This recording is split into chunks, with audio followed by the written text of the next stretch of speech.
their spacesuits and successfully performing a leak check. The next phase of the mission is when things will really start to amp up. Dragon has a series of steps to complete before returning Crew 9 home. That's right. First, Dragon will maneuver to the correct attitude and jettison its trunk, which is the cylindrical, unpressurized lower part of the spacecraft. The trunk is currently connected to the aft or bottom section of Dragon, where the heat shield is located. But in order to expose that heat shield and get the vehicle ready for atmospheric reentry, we're going to jettison that trunk. From there, the spacecraft will use its forward thrusters to perform a deorbit burn, which will put Dragon on a trajectory to return to Earth. This burn will last about 7.5 minutes once it starts. The deorbit burn uses Draco thrusters on Dragon, primarily the 4 located on the forward bulkhead, and is executed at the apogee, or the highest point of Earth's current orbit around the Earth. This deorbit burn will alter Dragon's path to ultimately line it up to re-enter Earth's atmosphere and splash down off the coast of Florida. Splashdown today is planned for 2:57 p.m. Pacific or 5:57 p.m. Eastern. The Crew 9 mission began a little differently than usual, since Butch, Wilmore, and Suni Williams were already aboard the space station when Nick Hague and Alexander Gorbanov arrived in the Crew 9 spacecraft in September. Having arrived as the crew flight test crew for Starliner, Wilmore and Williams were fully incorporated into the space station's Expedition 72 team and began research and other work aboard the station along with the other crew members. Additionally, Williams commanded the orbiting laboratory for much of the expedition. And after a successful liftoff and separation from Falcon 9, Nick and Alexander made a short flight on board Dragon to the International Space Station in September. Both veterans of long-duration station missions, both Williams and Wilmore conducted spacewalks during their 9 months in space. Having had the capacity to leave the station at any point, had there been some type of emergency, the crew members began packing for their voyage home about a week ago and worked through tasks and shared lessons learned with the newly arrived Crew 10 team, who arrived just a few days ago. For return operations such as this, NASA and SpaceX closely coordinate with the United States Coast Guard to establish a safety zone to ensure public safety and for the safety of those involved in the recovery operations, as well as the crew on board the returning spacecraft. Multiple notices are issued to mariners in advance of and during recovery operations, and Coast Guard patrol boats are deployed to discourage boaters from entering the splashdown zones. Now, we do want to stress to the public the need to respect this safety zone. Recovering a spacecraft from the water is a hazardous task, and any other boats interfering increases risk to the astronauts in Dragon, the teams working to recover them from the water, and the safety of those that come too close. So for the safety of the crew and your safety, we recommend you sit back and watch as we'll be bringing you the best possible views of our astronauts' homecoming. And they will be the best views that you can get. So let's take a minute to meet our returning crew. U.S. Space Force Colonel Nick Hague is your Crew 9 commander. He was selected by NASA as an astronaut in 2013. This was his second spaceflight to the International Space Station and third launch overall. He spent 171 days in space with Crew 9 and has a career total of 374 days in space. During his mission, he completed a spacewalk with astronaut Suni Williams. That was his 4th spacewalk, earning him a career total of 25 hours, 56 minutes of spacewalking time. Before Crew 9, Hague previously served as a crew member of Expedition 59 and 60 back in 2019. He flew with Alexei Ovchinin and NASA's Christina Cook. So this is his second time sharing the space station with Ovchinin. The Kansas native is a test pilot of a distinguished graduate of the United States Air Force Academy. Nick spent 5 months in Iraq in support of Operation Iraqi Freedom. He voluntarily transferred from the United States Air Force to U.S. Space Force in 2021 and is an active colonel. His wife, Katie, is a retired U.S. Air Force colonel, and they have 2 sons. NASA astronaut Suni Williams is a mission specialist for Crew 9. This was her 3rd visit to the space station. She originally launched aboard Boeing Starliner spacecraft and arrived at the space station on June 6th. And it looks like we are beginning to get some views inside the spacecraft, overlooking the shoulders of the crew on board Dragon. We'll continue to bring you those views throughout the day and views throughout Splashdown this morning, or this afternoon rather. But to jump back into a little bit more about Suni, she became an Expedition 71-72 crew member, and she logged 286 days in space on this mission. But she actually has a total of 608 days in space, the second most time in space by a U.S. astronaut. Former NASA astronaut Peggy Whitson ranks first for the U.S. with 675 days in space. She conducted 2 spacewalks and has completed 9 over the course of her career for a total of 62 hours and 6 minutes of spacewalking time. She ranks 4th on the list of cumulative time spacewalking by a female astronaut. And she has flown on 4 different spacecraft types, including the Space Shuttle, Soyuz, Starliner, and now Dragon. Previously, she served on Expedition 14 and 15 in 2006 and 2007, and again with Expedition 32 and 33 in 2012. She's a retired U.S. Navy captain and is a proud graduate of the U.S. Naval Academy. NASA astronaut Butch Wilmore is also serving as a mission specialist today. This is his 3rd spaceflight and, just like Suni, logged 286 days in space. He conducted 1 spacewalk and completed 5 over the course of his career, earning him a total spacewalking time of 21 hours, 2 minutes. He's flown on 4 different spacecraft types throughout his career: the Space Shuttle, Soyuz, Starliner, and now Dragon. Previously, the Mount Juliet, Tennessee native served on STS-129 in 2009 and Expedition 41 and 42 from 2014 to 2015. Wilmore is also retired, a retired captain in the U.S. Navy. And Alexander Gorbanov is a 3rd mission specialist serving on today's mission.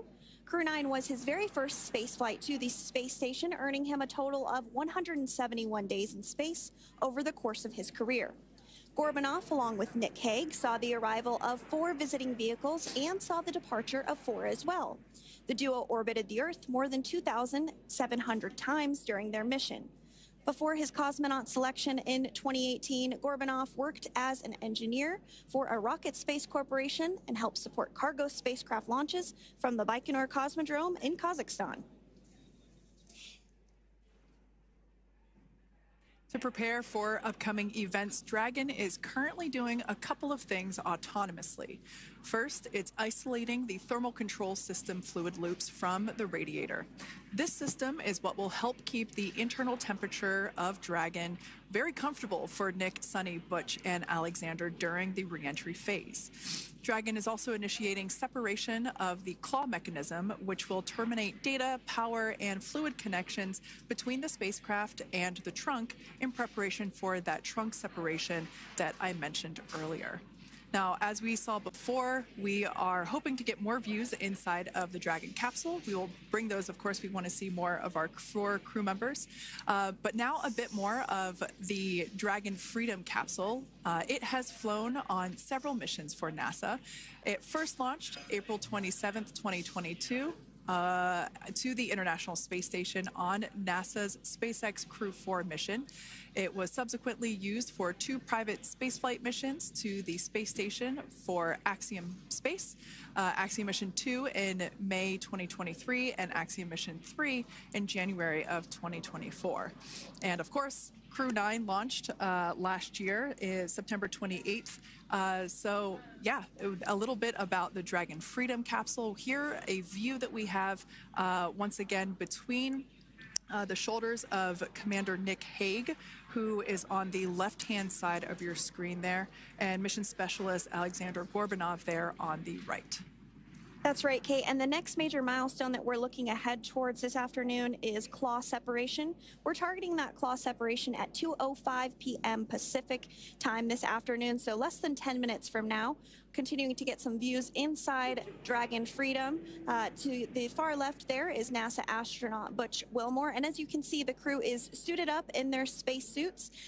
They are suited up in what we call dynamic phases of flight. So when they launch, when they dock, when they undock, when they return back for splashdown. We might hear some call outs on the loops about putting their visors down. That will happen just prior to deorbit burn.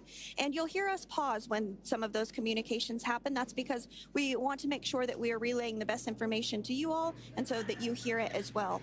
So if you do hear us pause, that is what we're doing. You also see they have their on there, and I know the gloves are pretty unique on the Dragon spacesuits, right? They're custom created. Yes, the spacesuit overall is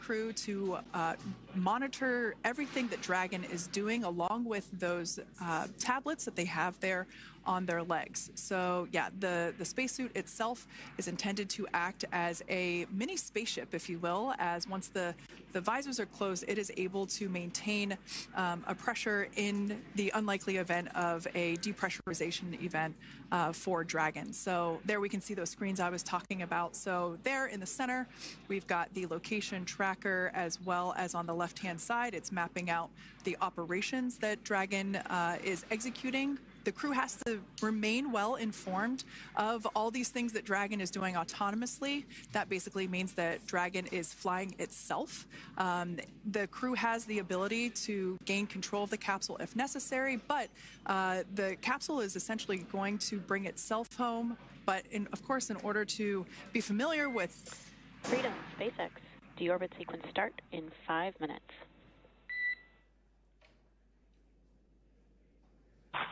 Freedom Cup. And so we did hear that call out for the deorbit sequence start to begin here in 5 minutes. That call from the ground came from the core, or Crew Operations Resource Engineer here in Hawthorne, Mission Control just behind us, and that went up to Commander Nick Hague. He's going to be doing the majority of the communications during the flight downhill today through Splashdown, and they'll be communicating with the core all along the way. Now, we did mention that they are flying on Crew Dragon Freedom. The naming of spacecraft has gone all the way back to the very beginning of this human spaceflight program. This is a nod to Alan Shepard naming his spacecraft Freedom 7 during the Mercury program. And so the crew that first flew up on Freedom a few years ago had the opportunity to name this Dragon, and they named it Freedom. That was Crew 4 that was the first flyers on this spacecraft. It's also flown for Axiom Mission 2 and 3, and then, of course, today for Crew 9 as well. Yeah, actually, fun fact about this particular capsule, of those 4 missions that Sandra just mentioned, we have seen daytime splashdowns for 2 of those. Today will mark the third daytime splashdown. So there's something lucky about this particular capsule that gets daytime splashdowns. Nighttime is great because we can see even more clearly the capsule streaking through, but I personally love the daylight views because we really get even better views of the recovery team operations during that phase of the mission. Yes, absolutely. And if you follow along with our missions, you'll know that sometimes weather is a watch item when it comes to undocking and splashdown. We do splashdown in the water, so we want to ensure that parameters like wave heights and wind speeds and precipitation, lightning, all of that is looking good for the crew and the safety of those recovery personnel. And today the weather is just pristine. We got off of space station on the very first attempt. So I'm joking around and saying that it was because it was St. Patrick's Day and we got really lucky with the weather. I wouldn't disagree with that. Speaking of weather, we will be hearing from Core probably around 2:20-ish. Typically, before we enter the period of loss of signal, or LOS, we will hear an entry briefing from the core, the Crew Operations Resource Engineer, and they will deliver important information like updated anticipated splashdown and loss of signal times to the crew, as well as the wave height and wind speed. So we'll be standing by to listen in on those. Like I said, that will happen shortly after, typically after trunk separation. I can't quite remember if it's before or after deorbit burn. It must be before. But in any case, we'll be hearing all of that coming from core. In fact, that individual is seated there in the room on your screen. That is SpaceX Mission Control in Hawthorne, California. That room is located just over our shoulders, and that is where Dragon operators are standing by on console, monitoring the progress of Dragon as it continues its way home. It's been, at the point of splashdown, it'll be about 17 hours since Dragon undocked from the International Space Station. The team there in mission control, there are multiple teams, in fact, and they cycle through shifts to ensure that everybody gets the required rest and sleep periods, just like the astronauts on board. That crew operations and resource engineer is seated there in the room, and that, like Sandra said, is the primary voice that we'll be hearing communicate from the SpaceX team to the crew on board. That's right. And so it looks like we're about 3 minutes or so from the claw separation portion of today's flight. The claw is a portion on the spacecraft that holds the trunk to Dragon. Following claw separation, we're going to jettison or remove that trunk because it's no longer needed. The trunk has solar arrays on it that provides power to the Dragon spacecraft. But now that we're beginning the reentry process, we need to go ahead and jettison that trunk and able to expose the heat shield, which is really going to do the heavy lifting as Crew 9 re-enters the Earth's atmosphere. They come in at 17,500 miles per hour, so they really need to ensure that that heat shield absorbs that heat, and there's... Deorbit sequence start.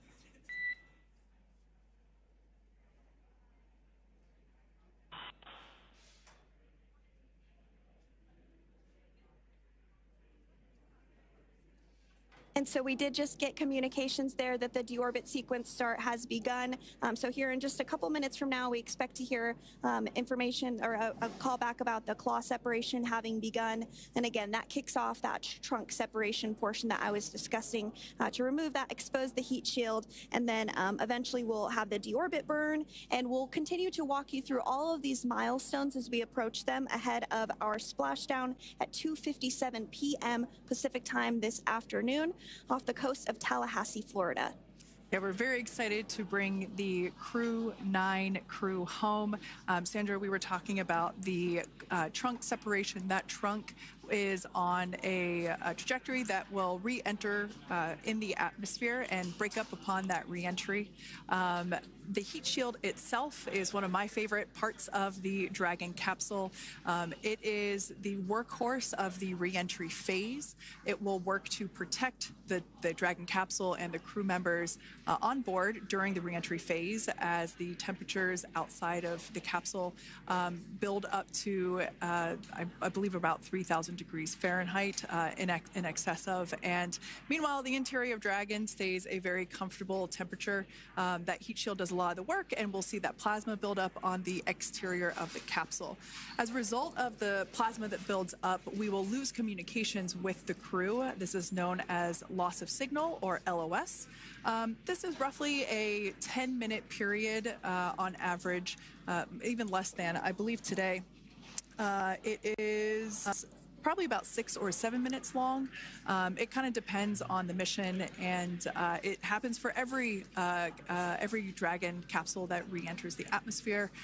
Due to that plasma buildup, we're not able to communicate or command the capsule, so we stand by while we wait to regain communication after we pass through that period of loss of signal and get what's known as AOS, or acquisition of signal.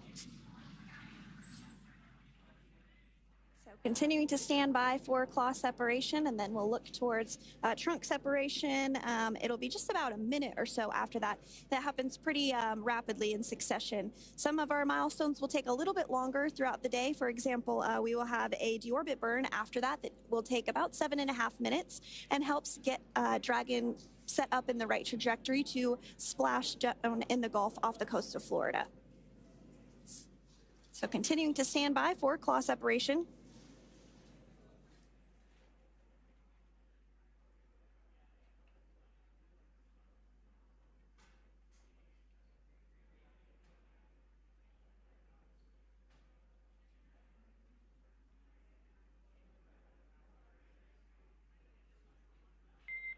Nominal trunk jettison.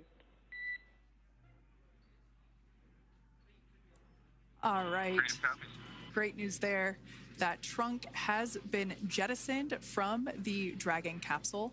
So the claw was separated. That's the mechanism that connects the telemetry and power between the Dragon capsule and the trunk. In order to expose the heat shield underneath Dragon, we had to jettison that trunk, and so we just got confirmation that that has happened. So that is great news. Basically means that telemetry is looking good and that the nitrox system is primed for cabin and suit cooling, and the heat shield, like I said, is now exposed and ready for atmospheric re-entry. The trunk served its purpose by gathering energy from the sun through its solar cells and converting that to battery power. Since we separated the trunk, we can't generate any more new power, but we really don't need to since we're coming home and Dragon has enough battery power already stored. Now, up next, the final steps that Dragon will perform prior to re-entry: the slew, or the maneuver to deorbit burn attitude, and then the deorbit burn itself. This deorbit burn is the last time that the forward Dracos, which are the 4 thrusters located on top of the spacecraft under the nose cone, it's the last time that they will ignite. The deorbit burn will place Dragon on a precise trajectory to return to the splashdown zone off the coast of Florida, off the coast of Tallahassee, Florida, and that will last about 7.5 minutes once it starts. And so deorbit burn is targeted for 2:11 p.m. Central Time, so about 2 minutes from now. As we mentioned, it's going to last about 7.5 minutes, again, helping to get Dragon into the precise trajectory to ensure that splashdown occurs in the area that was calculated and where the recovery team is already in place, ready to support splashdown operations today. The recovery vessel Megan is the ship that is going to be utilized today, and we also have what is called fast boats that go out first to check the spacecraft and make sure everything is looking good before the recovery vessel Megan approaches. So that whole recovery process takes about an hour, I would say, from the time the crew splashes down to the time they're on the boat and the crew gets out of the capsule. And we'll continue to bring you live coverage through every step of the way today as Crew 9 returns home. Indeed. Now, let's take a little bit of a closer look at Dragon. One of the great things about being close to the space station is that we can use space station cameras to look at Dragon, but now that Dragon is on its way home, we don't have those external cameras. So here's an animation of what the capsule looks like. We've got the pressurized section, the capsule on the top, and the trunk, or the unpressurized section, on the bottom. That's where those solar panels that we manufacture in-house are located, soaking up the energy from the sun and turning it into power for the capsule. At the very top of the capsule is the nose cone. That is where the Dracos, the forward Dracos, are located. That nose cone is currently open, not closed like we saw in that animation. Once we get through the final maneuverings for the re-entry phase, we will close the nose cone capsule just before Dragon begins its atmospheric entry to protect that forward hatch there located along with those forward Dracos. So go ahead. Oh, that's right. I was going to mention that the nose cone does open shortly after launch, and it remains open the entire time that Dragon is docked to the International Space Station. So as an example for this particular spacecraft, Freedom, since September when it docked to the International Space Station, remains open that entire time, and here shortly it will close for the very first time since September. So quick recap of what Dragon has done in recent history here. We basically began preparations for re-entry known as the deorbit sequence. So Dragon released the trunk. As we said before, we separated the claw, we released the trunk.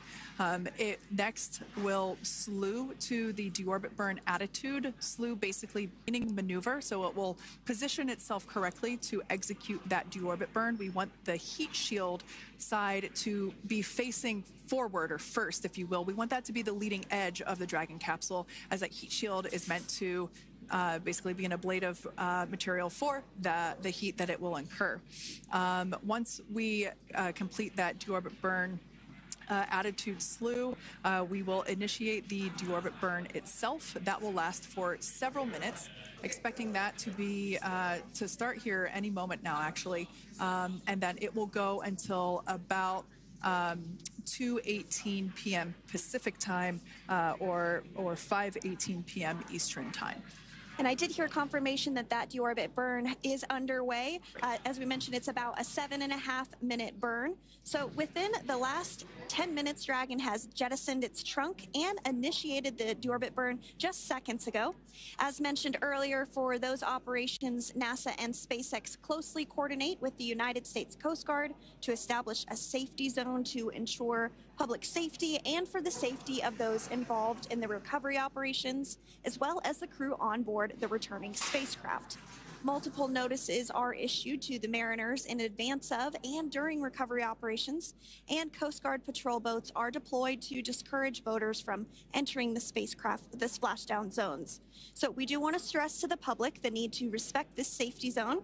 Recovering a spacecraft from the water is a hazardous operation, and any other boats interfering increases the risk to not only the astronauts in Dragon, but the teams working to recover them from the water and the safety of those that may come too close. So for the safety of the crew, which you see there on your screen, your safety, we recommend you sit back and watch as we'll continue to bring you the best possible views of our astronauts' homecoming. Yeah, as I mentioned earlier, this deorbit burn is the last time that we will utilize our 4 forward Draco thrusters. Forward basically meaning at the top of the Dragon capsule. Dragon Freedom has not yet entered the Earth's atmosphere. This deorbit burn is what will line the vehicle up and put it on its final trajectory to the landing site right off the coast of Tallahassee, Florida. So basically, it is the last burn that the Dragon spacecraft executes and is what really locks it in for that precise landing. As you can see on your screen right now, Nick, Suni, Butch, and Alexander are using their screens to keep tabs on the burn duration, the Draco firings, and trajectory details such as entry angle, spacecraft perigee, and how much distance remains until deorbit burn termination. As I mentioned earlier, Dragon is flying itself. So all the crew has to do is stay strapped into their seats and keep tabs on things. Although I must say, if I had one of those window seats, it would be pretty difficult to restrain myself. Now, with Nick, Suni, Butch, and Alexander ready to deorbit and splash down back on Earth, they will be heading to one of 8 targeted sites supported by SpaceX and NASA. All of these sites are located off the coast of Florida, either in the Gulf of America or the Atlantic Ocean. Spreading the supported sites across multiple locations helps maximize the return opportunities for this mission and future crews, lowering the chance that we'll have to wave off due to bad weather. For those of you following along, you'll know that today's splashdown marks our final Dragon recovery on the East Coast. After 6 great years of successful recovery operations off the East Coast, we'll be moving all Dragon recovery operations back to the West Coast. And as always, NASA and SpaceX jointly select our splashdown location. And for today, the prime recovery site is off the coast of Tallahassee, Florida. The selection process works with a lot of different variables, including the space station's orbital trajectory or path that it follows, what landing sites are available and have favorable weather, how much free flight capability Dragon has for the trip home, and the sleep schedules for the returning crew members, as well as, of course, the big one, the weather. We'll start with calculating daily return options based off of the space station's current orbit and Dragon's capabilities to maneuver and line up for re-entry. The time from undock to landing at the primary site can vary from less than 6 hours to more than 39. Getting home the quickest comes with some obvious benefits, but we always have to make sure the crew is properly rested for dynamic operations, preventing us from scheduling 20-plus hour days for them, of course. Trajectory and ballistic experts provide the daily opportunities that would line up Dragon with the 7 landing zones and split them into what we call ascending and descending opportunities. Dragon uses its Draco thrusters after leaving station to execute a series of altitude-lowering maneuvers and to line up with the selected primary site. It can also change to different alternative sites while in a free flight if sudden weather moves in that we may need to avoid. So, as we mentioned, weather is something we're constantly looking at, making the final call to proceed about 2.5 hours before the crew undocks. So, for the Crew 9 return, we looked at a number of weather items. Some of the obvious ones are no rain or a chance of lightning in the recovery zone, both for the safety of the crew inside Dragon and the recovery teams in the water. And we're also looking for wind speeds to be less than 15 feet per second, or about 10 miles per hour, and relatively calm seas so that we can safely execute recovery operations, which includes landing a helicopter on the recovery ship to fly Nick, Suni, Butch, and Alexander back to Florida. Once Dragon began flying today, we had a number of additional checkpoints to either proceed towards the primary site, head to the alternate, or select a new zone based on real-time weather data. These checks happened all the way up until we were in the final hours before the deorbit burn, which has just about a minute or so left in it. And this is the last burn in the trip home that commits Dragon to re-entering the Earth's atmosphere. Now, we are currently waiting to conclude the deorbit burn. We've got less than a minute until that finishes. We will expect to hear a call out for nominal burn, which will confirm completion of that deorbit burn for Dragon Freedom. We can see images there from the touchscreen display panels that the crew utilizes in flight. We can see the visualization of exactly which one of the four forward Draco thrusters are firing. That's why you have kind of like a strobe effect there.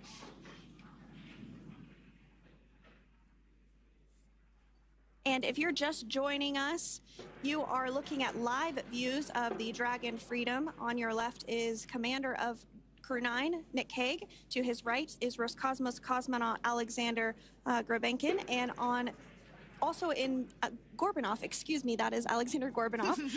And then also in the capsule today is NASA astronauts Suni Williams and Butch Wilmore. We're awaiting confirmation that their deorbit burn is complete, which is the last burn that's going to help set them up on a trajectory to Splashdown off the coast of Florida. Deorbit burn complete. Performance nominal. Nose cone closure initiated. Freedom copies. All right, excellent news there. We heard the words we were looking for, nominal burn. So that means that that deorbit burn was successful and nominal, meaning as expected. And we're now beginning to close the nose cone in preparation for atmospheric reentry. So in the background, Dragon is currently inhibiting those forward bulkhead Draco thrusters that we just used to complete the deorbit burn, ensuring it's safe to latch the nose cone shut for re-entry. Also, the vehicle has initiated the nitrox suit purge, which will help keep Nick, Suni, Butch, and Alexander cool and comfortable during re-entry, which is coming up in about 20 minutes from now. At this point, the nose cone is closing and protecting the forward hatch for re-entry, and the crew are using their screens to continue to monitor the locking of the nose cone, which is done by a set of hooks. And as we mentioned earlier, that nose cone has remained open since September, so this is the first time it's closing in a few months. Yeah, that's absolutely right. Now, we will be expecting, as I mentioned before, an entry brief from SpaceX Core. Again, that's the crew operations resource engineer who is seated in that room that you see there on your screen. That entry brief will provide updated times for anticipated splashdown as well as the loss of signal or period of LOS. And that briefing will also give us information such as wind speed and wave height at the expected splashdown location. But all in all, everything has been great today. All events have been executed on time as expected, and we are looking forward to a splashdown of the Crew 9 crew at about 5:57 p.m. Eastern Time or 2:57 p.m. Pacific Time. between now and then, things are going to start moving quite quickly. In fact, if anything, this will have seemed like the slower part of the reentry phase. We're going to go through, like I said, that period of loss of signal, or LOS. That period is a few minutes long where we are unable to communicate or command the capsule due to the plasma that builds up on the exterior of the capsule. That period, like I said, lasts for a couple minutes. You will start to hear SpaceX Core hail the Crew 9 crew a little bit earlier than expected, because we, in the past, have actually regained communications a couple minutes earlier than initially anticipated. So we'll go through that period of loss of signal, that entry period, that specifically when when the Dragon spacecraft is re-entering through the atmosphere, approximately at about 18,000 feet, when the capsule is traveling at 350 miles per hour. We will see our first views of parachutes for the day. It's one of my favorite moments of return sequences, is when we get to see the drogue parachutes. We'll see the drogues come out. Those drogues will help slow the vehicle down to about 119 miles per hour. And then that is when the main parachutes will come out from the Dragon spacecraft, and then ultimately end in Splashdown. And we are hearing confirmation that the nose cone is closed and everything was nominal or as expected with that closure. So as we begin the second half of entry, Dragon is now beginning to inject cooled nitrox into the air being delivered to the spacesuits worn by Nick, Suni, Butch, and Alexander. Again, this is what will allow the crew to remain comfortable while external temperatures reach 3,500 degrees Fahrenheit as they re-enter the Earth's atmosphere. So the heat shield is pointing forward, leading Dragon to the landing site. Yeah. Now, speaking of the heat shield, Dragon's primary heat shield is comprised of PICA 3.0, which stands for Phenolic Impregnated Carbon Ablator. The first-gen PICA was initially developed by NASA for studying and sampling comets within our solar system. SpaceX partnered with NASA to develop PICA X, which was the second-generation product used on all Dragon 1 cargo resupply service missions that resupplied the International Space Station on 20 missions. PICA 3.0 was developed specifically for use on Dragon 2 crew and cargo, with enhanced structural and thermal capabilities that allowed the heat shield to be even more effective in the way that it utilized the ability to make that heat ablevate as it goes through the Earth's atmosphere.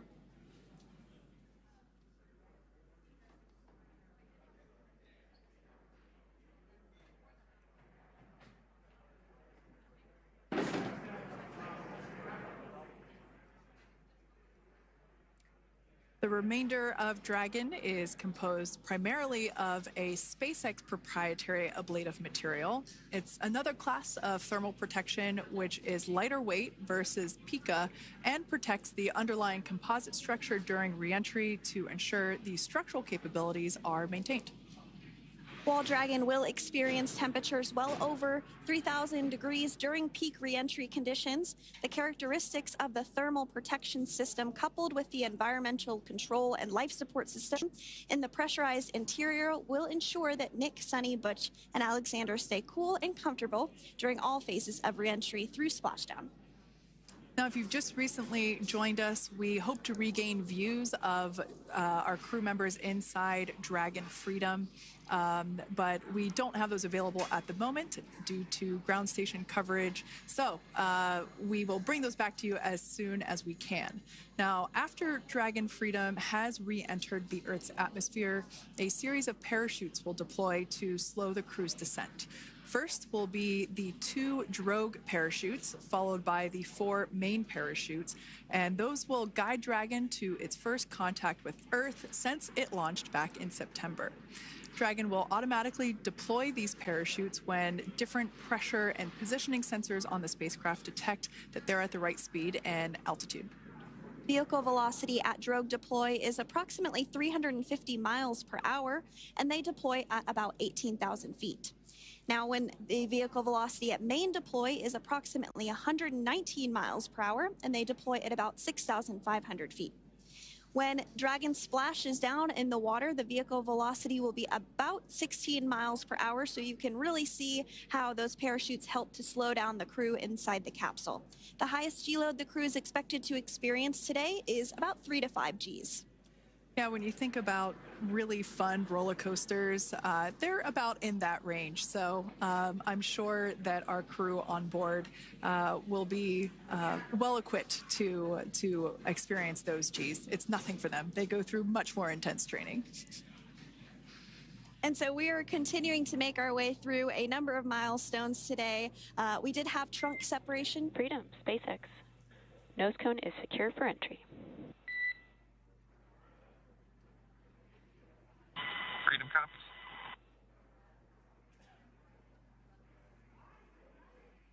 All right, great news there. That tells us that the final physical configuration change for Dragon is complete. We have closed that nose cone. This is the last physical change that Dragon undergoes prior to re-entering the Earth's atmosphere.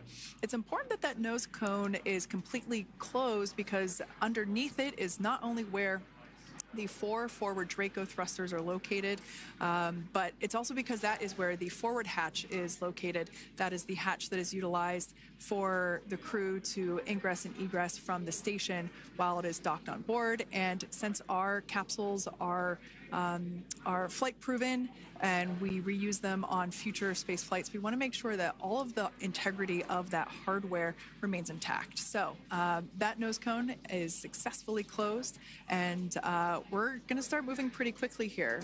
As I mentioned before, we'll go through loss of signal. We'll get that signal back several minutes later, and then we'll see the parachute action. Yep, and then that's all ahead of Splashdown off the coast of Florida. We're targeting Tallahassee as our splashdown zone today at 2:57 p.m. Pacific time this afternoon. Now, you did mention the call to the crew.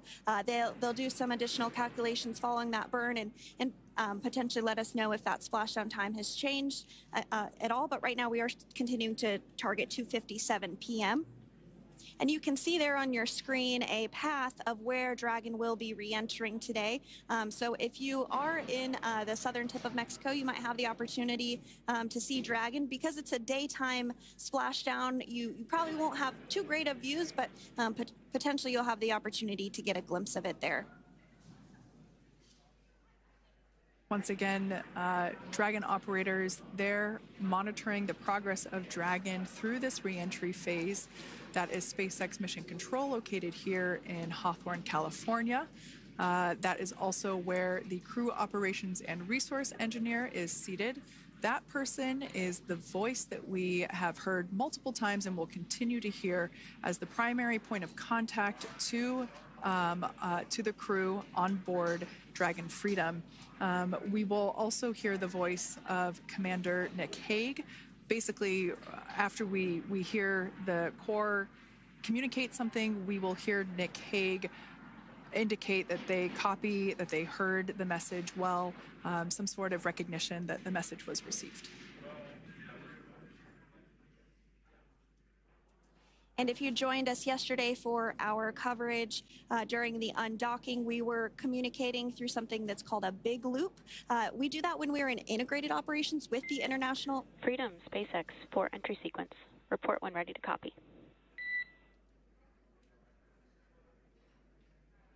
Ready to copy. All right, I've got some updated times for you. Our comm blackout start time is 2144. Our comm blackout end time is 2151, and our splashdown time is the same per your displays, 2157.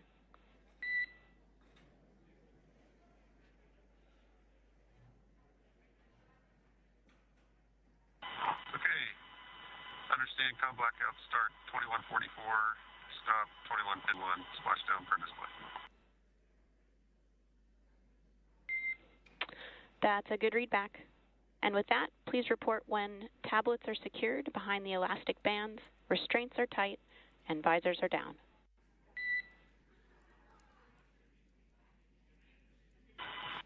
And copy, Wilco.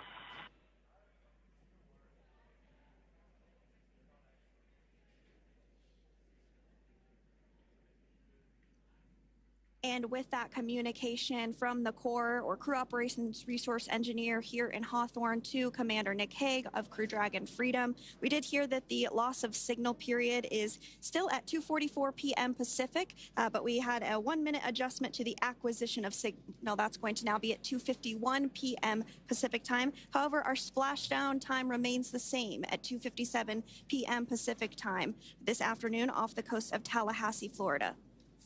So all good news there as Dragon continues to make its way home with the Crew 9 crew. As we've mentioned before, we are splashing down on the Gulf Coast. We have ability to splash down on either side of Florida, but the location site just outside of Tallahassee, Florida is the site that was selected today due to best recovery conditions. And as Sandra mentioned before, weather is always a watch item, but everything is looking great for that particular recovery location. So I'm sure once we start getting views from the recovery vessel, I have a feeling it's going to be a pretty beautiful afternoon. And we did mention that, of course, this is a daylight splashdown, so we should be getting some great views. We do have a couple of spacecraft called the WB-57, which are high-altitude planes that NASA utilizes during splashdown operations. Those are en route and going to be tracking the capsule as it makes its way through the atmosphere and should be providing some good views for us. Kate and I were just chatting about how we haven't had a daytime splashdown in a little while, so we're looking forward to the views along with you. Yeah. Nighttime views are also great because we can see that capsule streaking through the night sky quite brightly. So like Sandra, you said earlier, daylight will be a little bit less bright, but we will definitely be able to see the SpaceX recovery team operations much clearer. I could also imagine it's probably a little bit easier for the team themselves to do their work in daytime than at nighttime. We'll see them rush in really quickly with a couple of fast boats as they begin the initial safety checks and sweeps of the Dragon capsule, while also retrieving the parachutes from the surface of the ocean. The recovery vessel, the main recovery vessel, will continue to make its way closer to the Dragon capsule. It is stationed a couple miles away from the actual recovery location, the splashdown location, for obvious safety purposes. So it takes a little while for that vessel to make its way over, but once it's closer, we'll have even better views of those recovery operations. And you may be wondering why sometimes we splash down in the daytime versus the nighttime. And believe me, we would all love for these operations to happen during regular daytime working hours. But unfortunately, orbital mechanics just doesn't quite work out that way. So it has to deal with the location of the International Space Station, as well as where the splashdown zone is on Earth and that trajectory, as well as the phasing. So as we mentioned earlier, sometimes we have phasing as short as 6 hours, sometimes in excess of 30+ hours. It just depends on where the targeted area is that the capsule is going to splash down. So today's phasing has been 17 hours since undocking occurred at 10:05 p.m. Pacific yesterday evening for us here in Hawthorne. Early wee hours for folks on the East Coast and other areas of the United States. Yeah, but regardless of whether it's daytime or nighttime, the SpaceX recovery team has trained and practiced and rehearsed for it all. So regardless of daylight, they are really efficient with those operations. And but like you said, Sandra, it has been a minute since we have seen a daytime splashdown on a NASA SpaceX crew mission. The last daytime recovery was on Crew 4, which was the debut flight for the capsule flying today, the spacecraft known as Dragon Freedom. And so yeah, kind of a fun fact there in terms of the timing of that daylight splashdowns. Once again, standing by for more communication with the crew. The next event that we have coming up is the start of that period known as loss of signal. That is the period still expected at 2:44 p.m. Pacific time. This lasts for several minutes.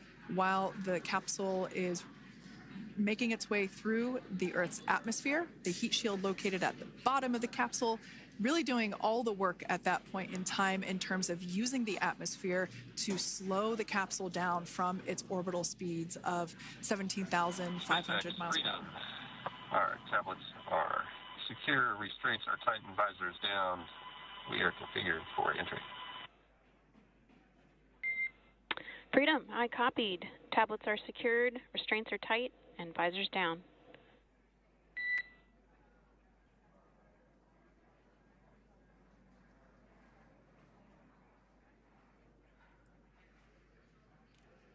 All right, great news there in terms of continuing to make progress. That back and forth communication we heard was just letting Core know that per their instructions, Crew 9 has now put away everything that was necessary in order to begin the re-entry, including those tablets that were located on their legs. Those are now stowed away. They've tightened that safety harness that we see there, and the visors are now down. So with all that being said, let's take a minute to meet our returning crew. U.S. Space Force Colonel Nick Hague is your Crew 9 commander.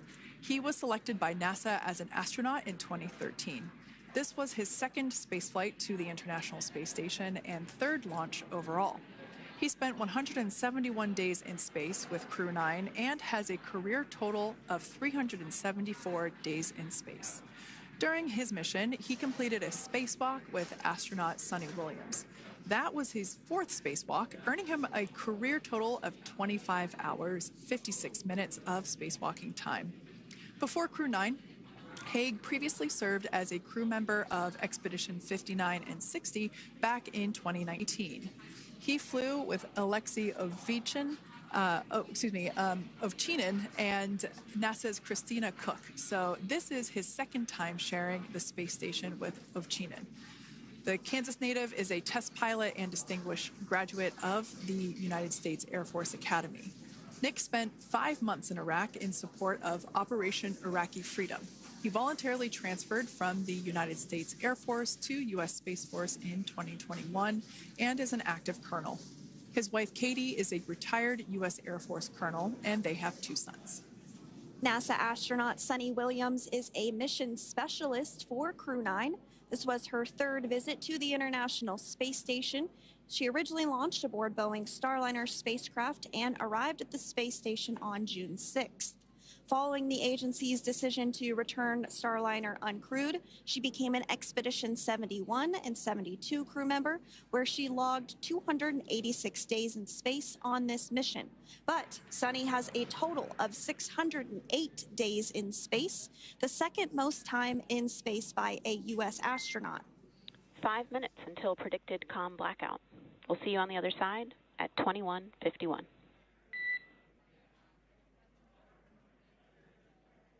(21:51). Talk to you soon. And with that call out from the crew operations resource engineer to Commander Nick Hague, letting them know that everything is looking good ahead of the loss of signal period. We will see the crew on the other side of the loss of signal period at 2:51 p.m. Pacific time this afternoon. Continuing on about Suni Williams, who has a total of 608 days in space, the second most time in space by a U.S. astronaut. Former NASA astronaut Peggy Whitson actually ranks first for the U.S. with 675 days in space.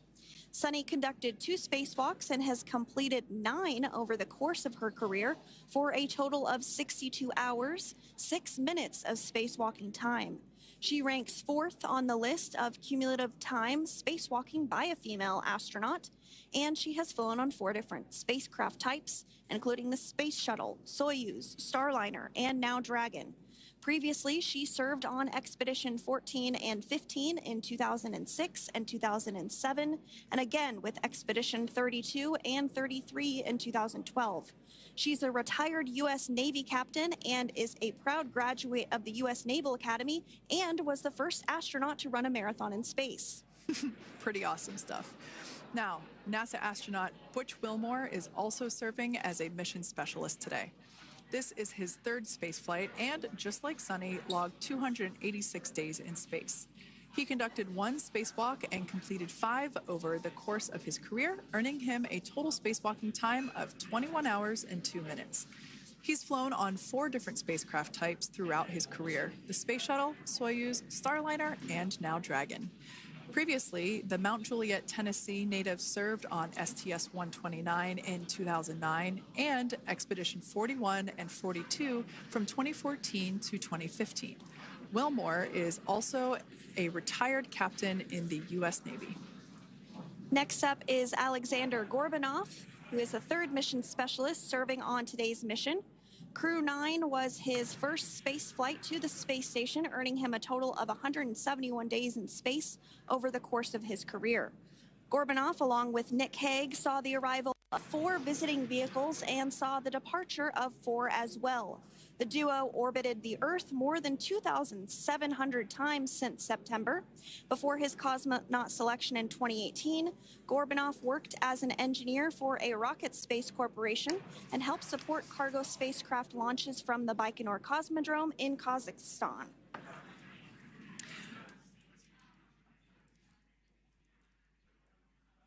So if you are just joining us, we are continuing to bring you live coverage of Crew 9's return to Earth following their mission aboard the International Space Station, where they completed science and research investigations. We are targeting splashdown off the coast of Florida at 2:57 p.m. Pacific time. The next major milestone that we'll look ahead towards is what we call loss of signal, or LOS, when we won't have communications with the crew because they will be re-entering the Earth's atmosphere. And during this process, there is plasma that builds up around that heat shield, so we are not able to communicate with the crew, but we are anticipating to regain communications with the crew at a short time from now at 2:51 p.m. Pacific time today.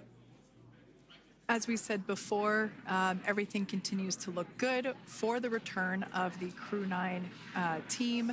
We are about to go into that period of loss of signal.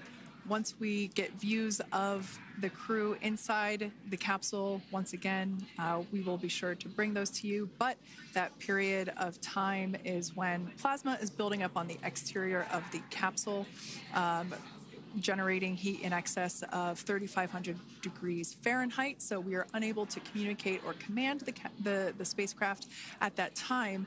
And that includes, unfortunately, video feeds as well. So as soon as we get the views back inside Dragon, we will bring those to you. But until then, we are going to stand by and continue to monitor the progress of Dragon. Like Sandra just said, we are anticipating the blackout period to begin at 2:51 p.m. Pacific time, 5:51 p.m. Eastern time.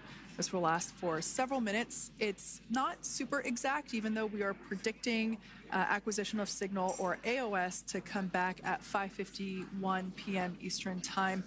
In the past, we have regained communication sometimes a little bit earlier than that, so we'll probably start to hear Core begin to hail Crew Dragon a minute or two prior to that anticipated acquisition of signal. But right now, Nick, Suni, Butch, and Alexander are seated in their seats inside Dragon Freedom. Their visors are down, and they have put away or stored the tablets they had located on their upper leg to monitor Dragon's progress. Now they will be utilizing the touchscreen displays, where the current operation and future operations will be displayed as they are able to monitor Dragon's progress continually. As I said before, Dragon is autonomous, meaning it is flying itself. So the crew stands by and monitors, and those touchscreen displays are what will be allowing them to do so and prepare for events such as parachute deploy. And while on board the International Space Station, Nick, Suni, Butch, and Alexander contributed to over 900 hours of science and research investigations, which is really the key purpose of the International Space Station. Now, the International Space Station is celebrating a major milestone this year where they will be celebrating 25 years of continuous human presence in November. So if you're younger than 25 years, you've never known a day where there hasn't been a human living and working aboard the International Space Station, contributing to key science and research investigations that impact our lives here on Earth. There's research being done on Parkinson's, on osteoporosis, on cancer research, and a variety of other studies. Additionally, the microgravity laboratory provides a jumping off point for us as we venture back to the moon and onto Mars through longer duration space flights. One such example that the crew worked on during this mission was an alternative exercise device. In microgravity, the crew has to exercise for about 2 hours a day because they're not having the effects of gravity on their body. So to prevent bone and muscle loss, we counteract that with 2 hours of exercise per day. On board the International Space Station, they have 3 ways in which they can exercise. They have a bike, they have a treadmill, and they have a similar to a weightlifting machine that counteracts the microgravity environment. But a particular experiment that this crew tested out was a combination of all 3 of those in one smaller device. And this is really critical as we continue on to the moon, Mars, and beyond, because space is really important in spacecraft. So if we have something smaller that the crew might be able to utilize, that can potentially help us venture out even further into the solar system. So science is really the name of the game when it comes to the International Space Station. Some of the other science highlights that took place during this increment that are particularly interesting to me was we had the first wooden satellite that was deployed. This is a study to see if other materials might be more resourceful or renewable in space.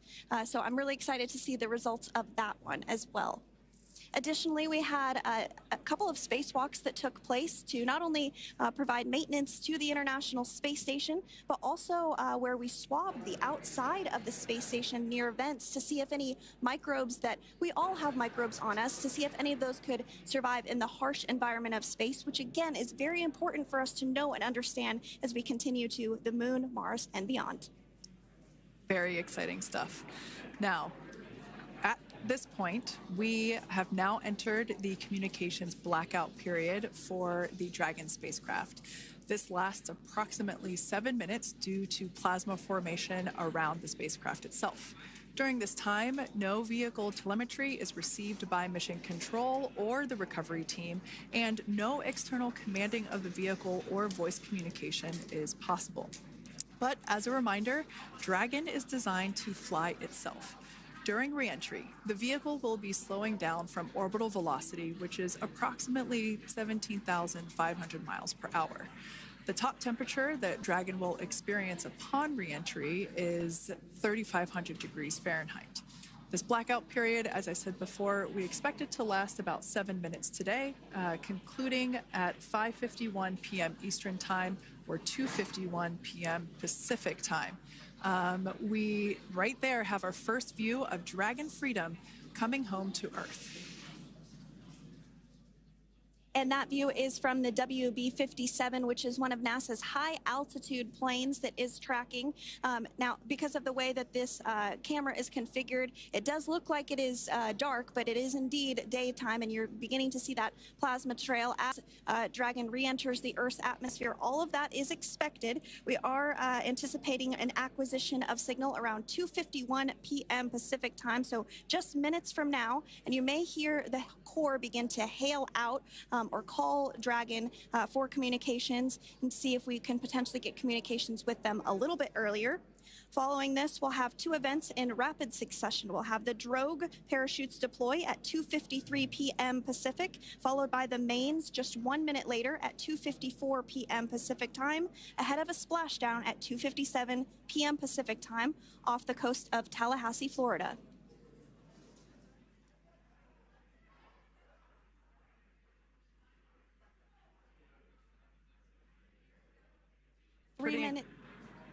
Pretty incredible views of the Dragon spacecraft making its way home back to planet Earth with the Crew 9 astronauts on board. Once again, this view is coming from the WB-57 plane. That heat shield we can see doing magnificent work as it works to Freedom, SpaceX, comm check.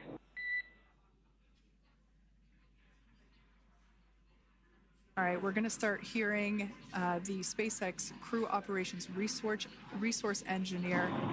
SpaceX Freedom is with you. 4.6 feet. Enjoying the ride. Copy that, Freedom. Great news there from Commander Nick Hague reporting back. We see a healthy flight computer. Expect automated chute deployment. Freedom copies. Like we said before, things moving very quickly as Dragon Freedom makes its way home. Next event coming up will be deployment of the drogue parachutes. This occurs around 18,000 feet. GPS has converged. Expect nominal altitude for drogue chute deployment.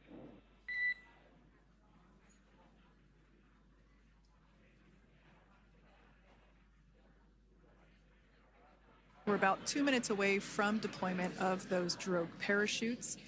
Now the heat shield is continuing to work to slow the vehicle down. That entry period, the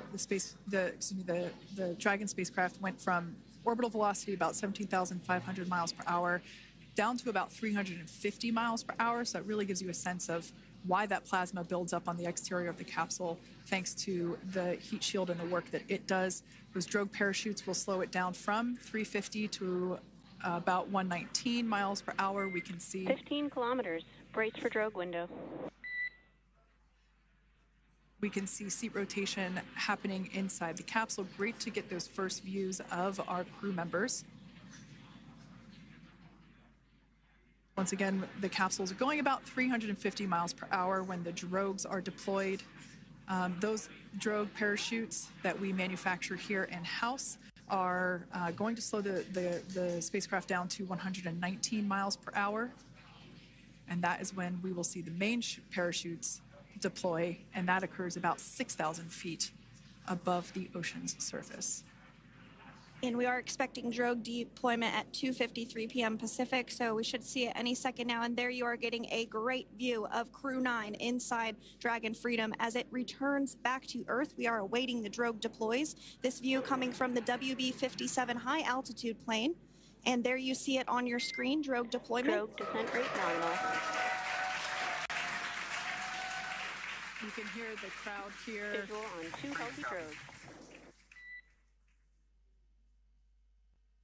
The crowd here very excited as Dragon Freedom continues to make its way back to planet Earth.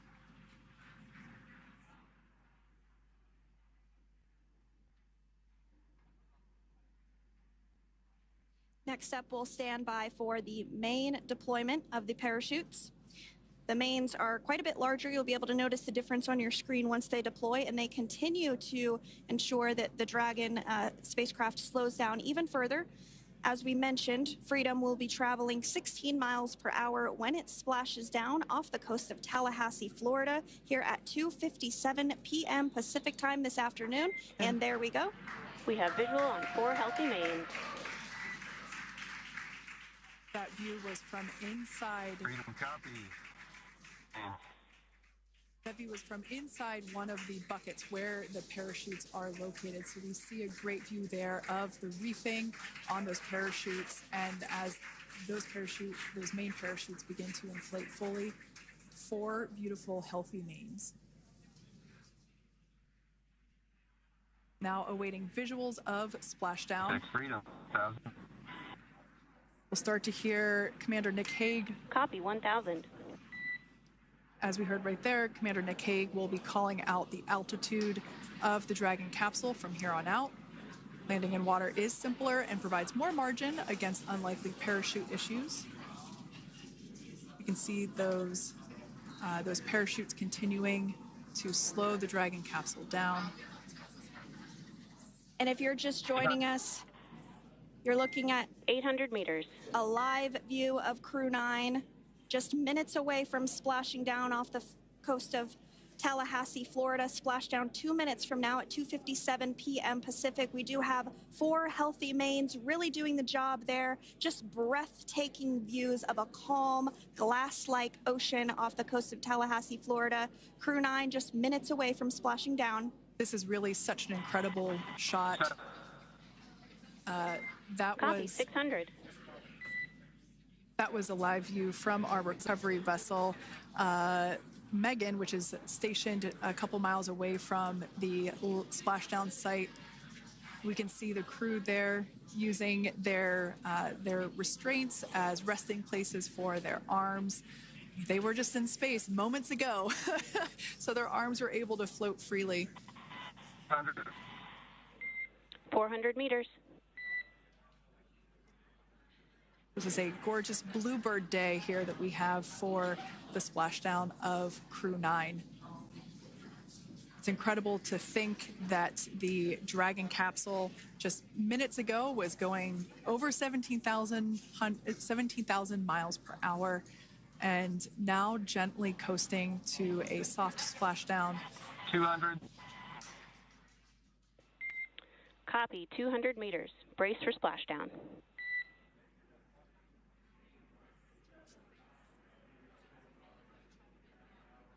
As you can see there on your screen, continuing to monitor progress of the Dragon spacecraft. And we're going to stand by for splashdown located in the Gulf of America off the coast of Tallahassee, Florida.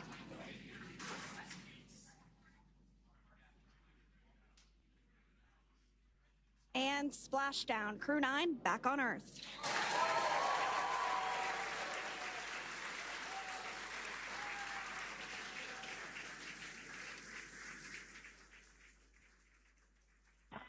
And SpaceX Freedom, splashdown. Good main release. Copy, splashdown. We see main chutes cut.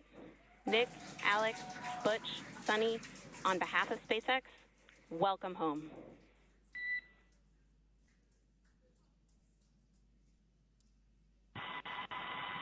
It is an amazing, what a ride. I see a capsule full of grins ear to ear.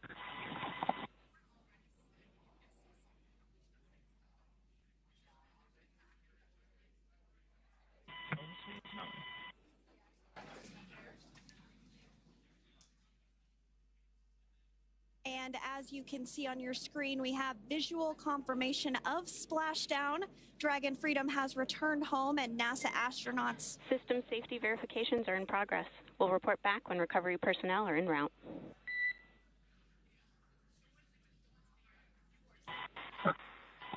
Understand. And we're in section 2, 4.800 landing response. And looking for your word on if it is necessary.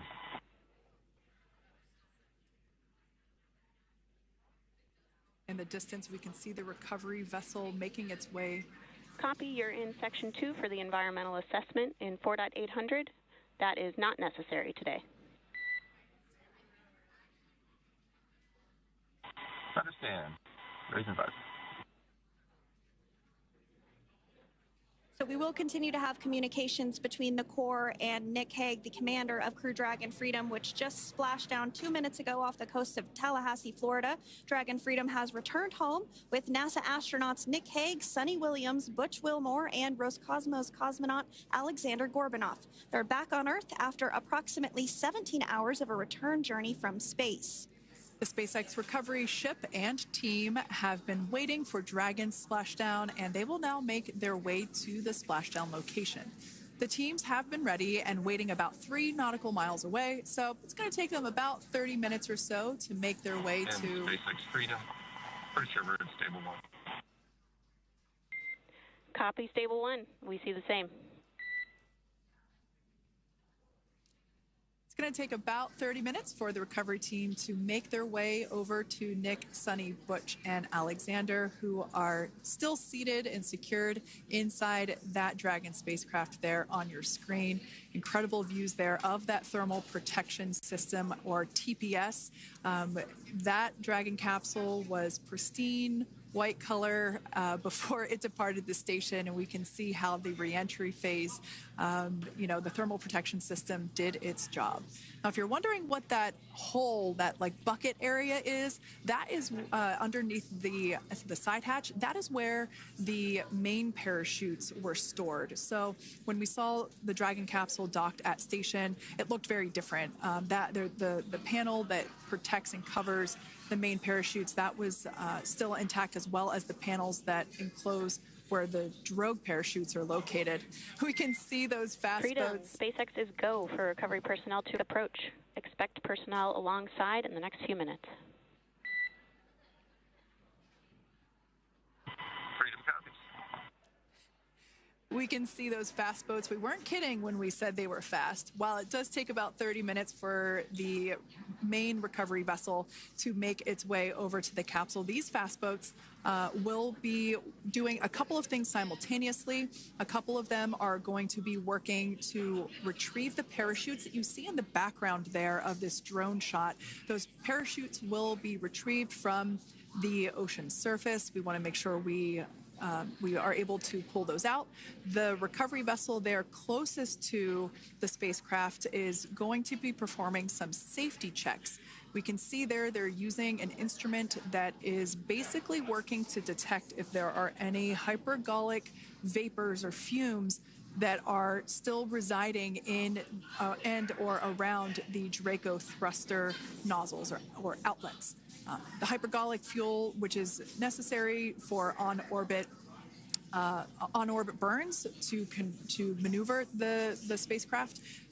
Unfortunately, those hypergolics are unable to be breathed. They are toxic, and so this team here is doing those initial safety checks to make sure that it is safe for the rest of the recovery team to approach the spacecraft.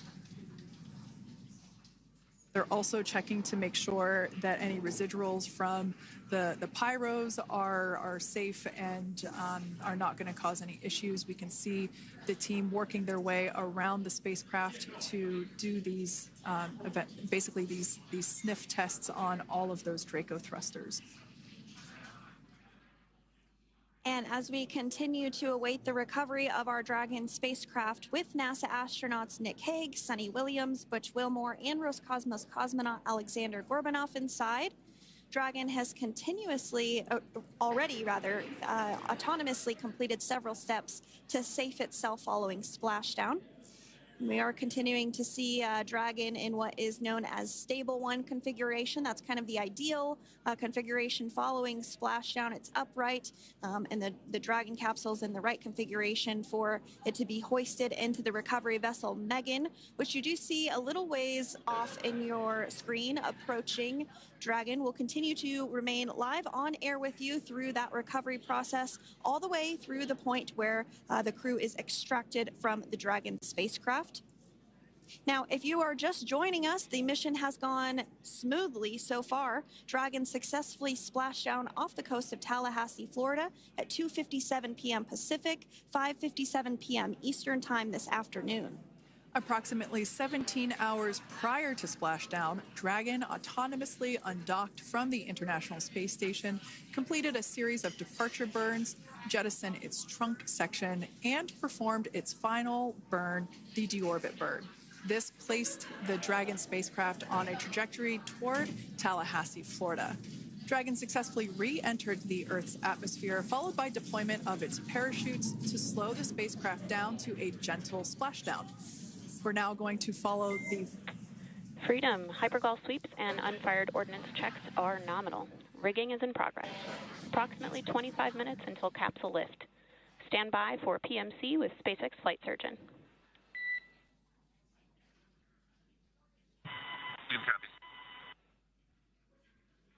And so what we did just hear there was communications that those hypergol checks were complete.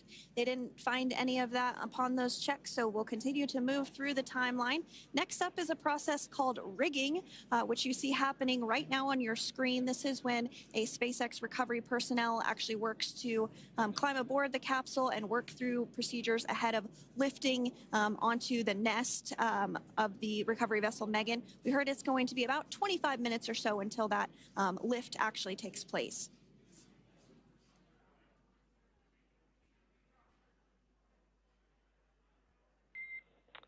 Okay, Freedom, the next call will be from the SpaceX flight surgeon on Dragon to Ground Private. Understand. Thank you.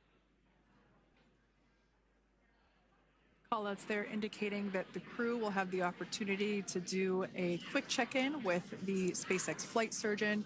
This is standard procedure for every Dragon spacecraft when it returns to Earth. It's just an initial check-in, make sure everybody is doing okay. They will also have another check-in with the flight surgeon once they are on board that recovery vessel that you see there in the background.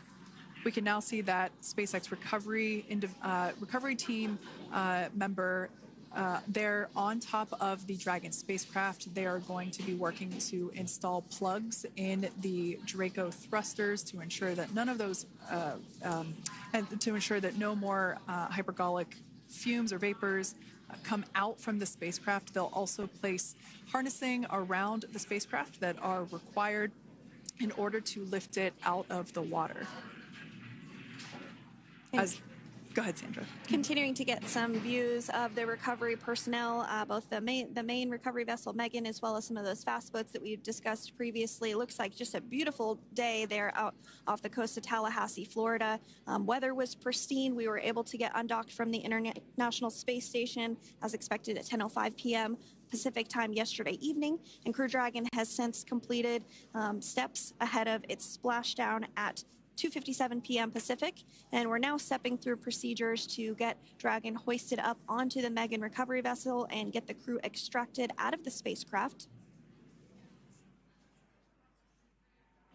And you did see some of the parachutes that were near the spacecraft. Upon detection of landing, Dragon automatically releases those main parachutes to prevent wind from pulling the spacecraft.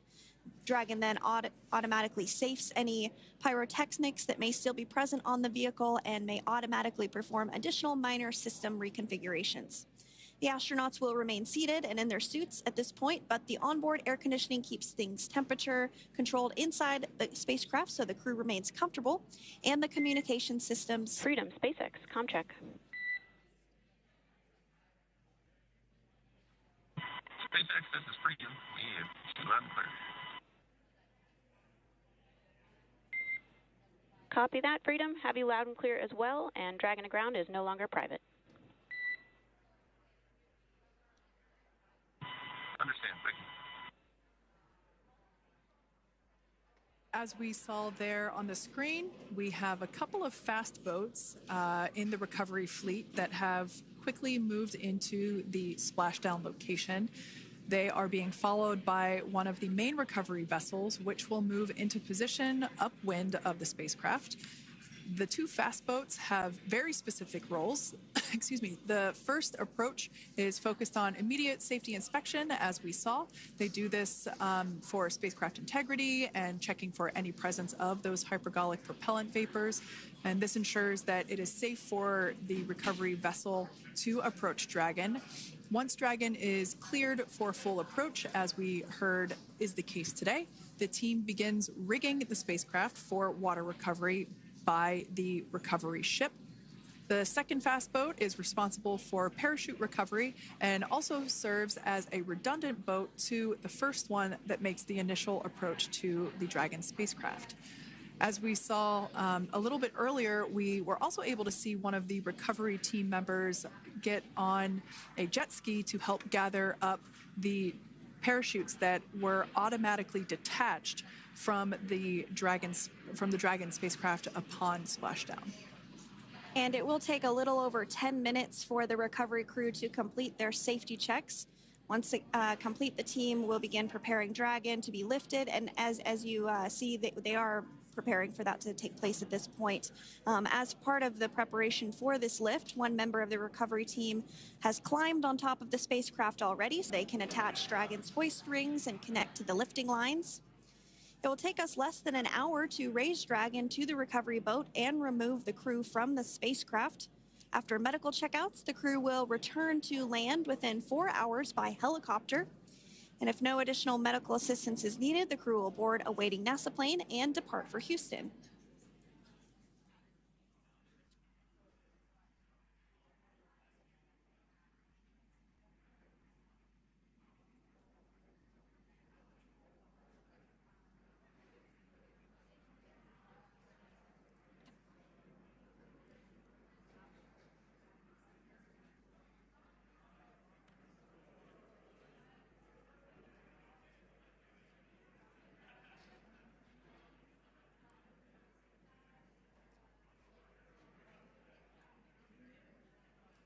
And as we continue to await Dragon to be hoisted up onto the ship, we have a very special treat.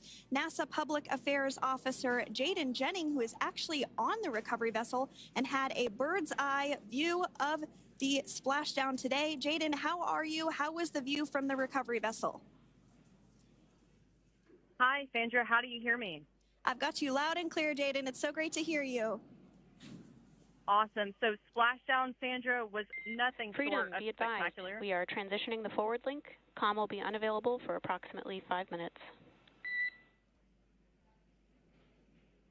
Freedom comes.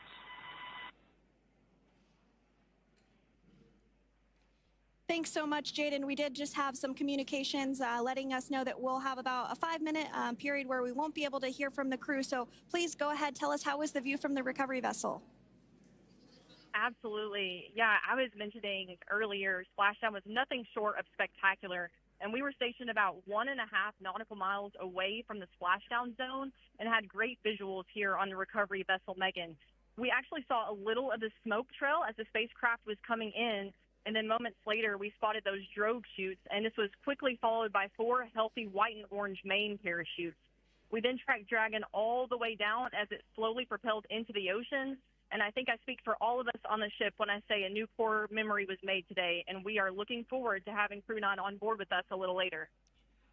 Jaden, that is amazing. Now, obviously, we are watching it here on camera, and the landing conditions look pretty good, but how was it from your perspective? What is the sea state out there? Absolutely. Absolutely. So we've had optimal conditions for Splashdown, and today it is sunny and 63 degrees outside right now with clear skies, light winds, and calm seas.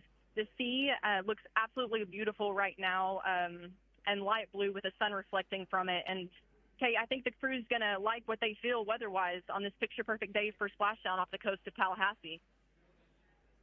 Thanks so much, Jaden. It certainly looks like a beautiful day. Can you tell us a little bit about the journey of the recovery forces to get to this point? Sure. So one unique aspect of this recovery was the onboard training on station conducted for Butch and Suni to ensure they were ready to return on a Dragon spacecraft. That training covered all aspects of their return, including nominal and contingency departures, deorbit burns, splashdown, and post-landing ops, which is what this team is preparing for now. As for the recovery teams themselves, we started the day taking a series of helicopters out to the vessel. And as standard, the recovery director and crew support teams were on that first helicopter out and took the time to get everything prepared on the ship. About 2 hours before splashdown, they deployed those fast boats and jet skis into the water. I was actually on the second helicopter out, and we were on the vessel about an hour and a half before splashdown and landed on top of the helicopter pad on the Megan. And the teams have been working diligently across their respective disciplines this week, executing what can only be described, in my point of view, as a logistical masterpiece, just ensuring every detail has been in place for Crew 9's return. That is such great news. I'm so glad that you're able there to experience it in person. Now, can you tell us a little bit about what's next to retrieve the crew for the recovery personnel on board? Yeah, Kate. So coming up next, Dragon will be hoisted into the on-deck translation system, or the nest, at the aft end of the ship, and then will be translated pretty quickly towards that egress platform. We'll perform another series of safety checks as final precautionary measures just to make sure there are no hypergolic vapors present before opening that side hatch. And then once that side hatch of the spacecraft is open, the crew will be assisted out of the capsule one by one from NASA and SpaceX. Freedom, SpaceX, comm check. Freedom's got you loud and clear. Thanks, Nick. I've got you loud and clear as well. We have completed our forward link transition.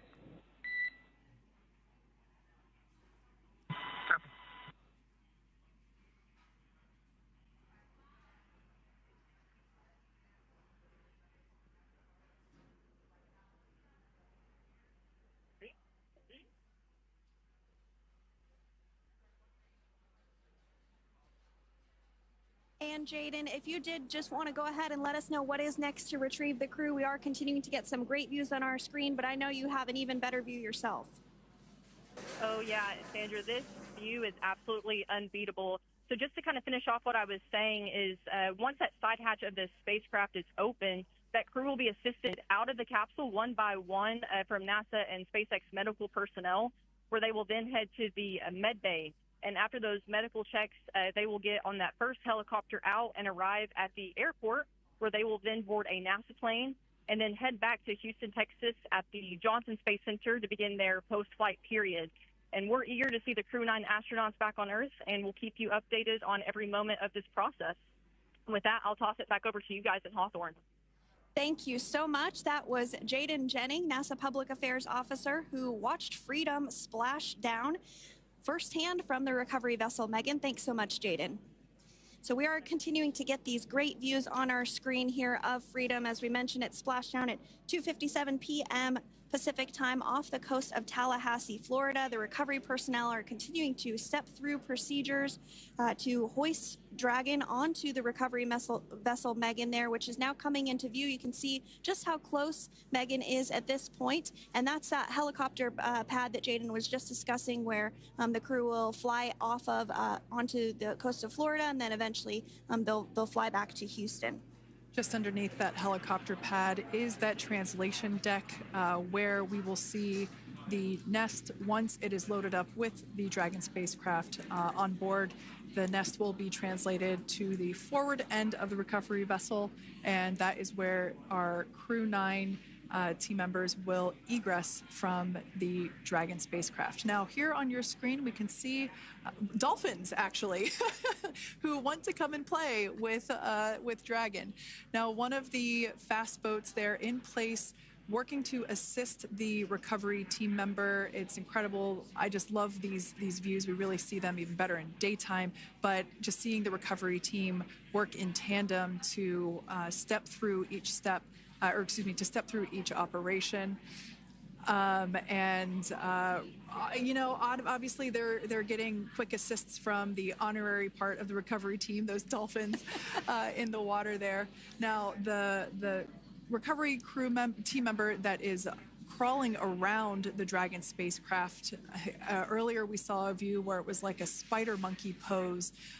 We can see that individual now standing in the bucket where the main parachutes were stored while Dragon was on orbit. Obviously, those main parachutes were utilized for Splashdown today.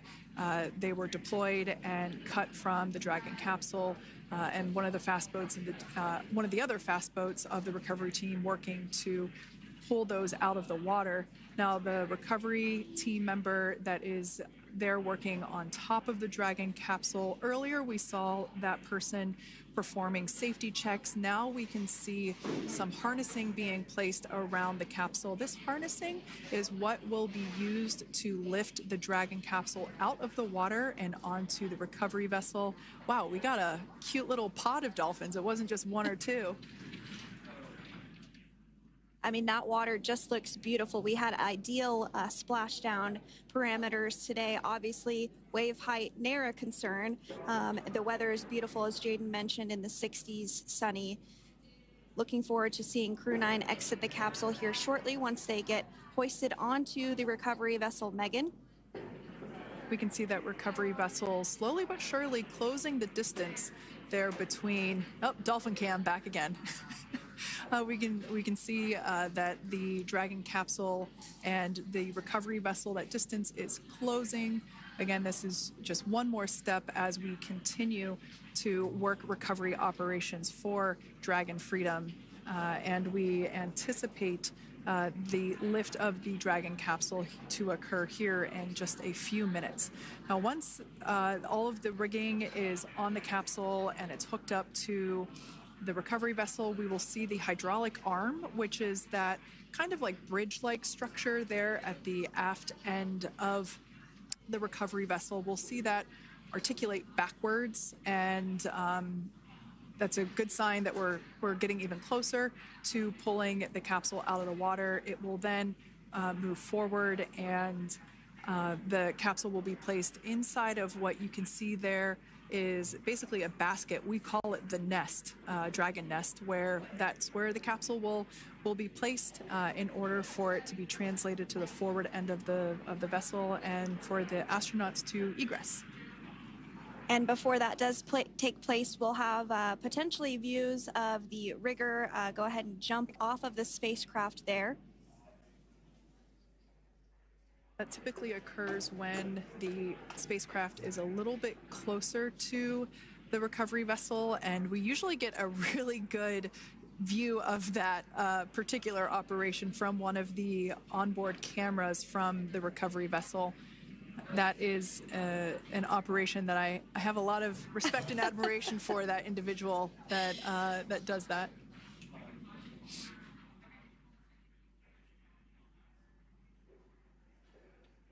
So again, Dragon continuing to get closer and closer to the recovery vessel, Megan. You see some of those ropes now coming into view as well. If you are just joining us, Crew 9 Splashdown off the coast of Tallahassee, Florida at 2:57 p.m. Pacific time with NASA astronauts Nick Hague, Butch Wilmore, Suni Williams, and Roscosmos cosmonaut Alexander Gorbanov. They're now working through procedures to hoist this spacecraft up onto the recovery vessel Megan. We just saw that hydraulic arm get lowered into the lifting position. That arm will be the mechanism that is utilized to lift Dragon up and out of the water and into the nest located there at the aft end of the recovery vessel. And the recovery vessel being used today is, as we mentioned multiple times, is named Megan, but that's actually after NASA astronaut Megan MacArthur, who flew on Crew 2 a couple of years ago.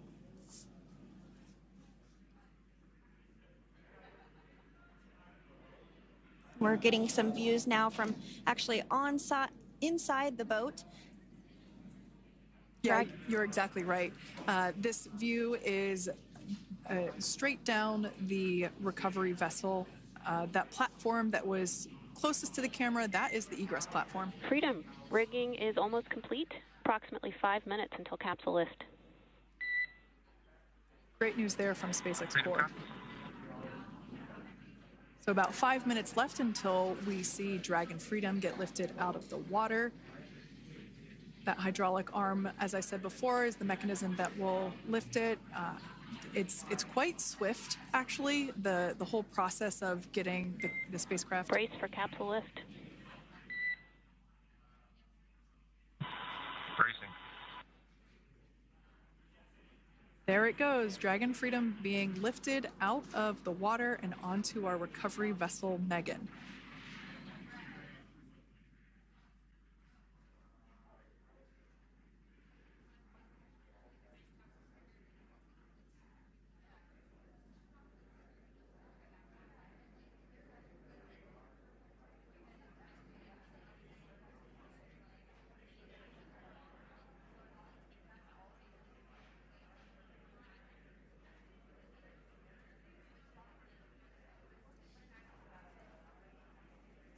So once securely on... Welcome aboard the recovery vessel.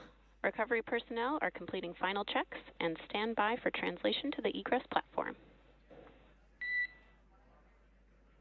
Freedom copies. Great news there, letting us know that Dragon Freedom has been successfully recovered from the water's surface. If you've just joined us, we had an on-time splashdown at 5:57 p.m. Eastern Time, and we can now see that the water recovery operations are continuing to progress. The nest where the Dragon spacecraft is located is going to get moved forward. This will happen after one of the recovery crew members does some checks, and we'll also see some hosing. Obviously, the spacecraft splashed down in salt water. Salt water is corrosive, and we want to try and rinse out as much of the salt water as possible to reduce that corrosion on the metallic structures. So we can see some guidance there being provided, really steering the spacecraft properly into the Dragon's nest. And it's been 30 minutes since Dragon splashed down, and as you can see there, the spacecraft is already on board the recovery vessel Megan. Things continuing to move very smoothly today throughout the entire operations from the deorbit burn up until this point as well. And Freedom, it looks like the positioning wasn't quite right, so they are working on repositioning the capsule in the nest now. Okay, copy that. Thanks. And with that, the team is just going to adjust the Dragon spacecraft a bit so that it's in the right position ahead of translating up a little bit closer ahead of the side hatch. So the team is now going to step through the procedures to ensure that that takes place. While Dragon does fly itself autonomously, it clearly is unable to park itself autonomously. We want to make sure that the Dragon capsule is properly seated there in that nest.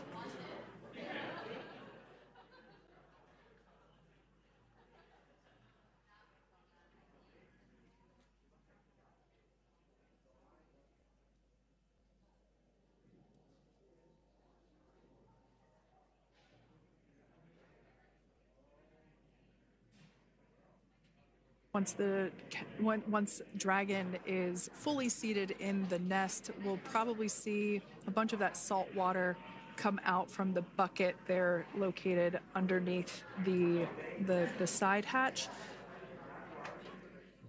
See some salt water splash out. As I mentioned before, one of the recovery team members will begin hosing down the exterior of the spacecraft.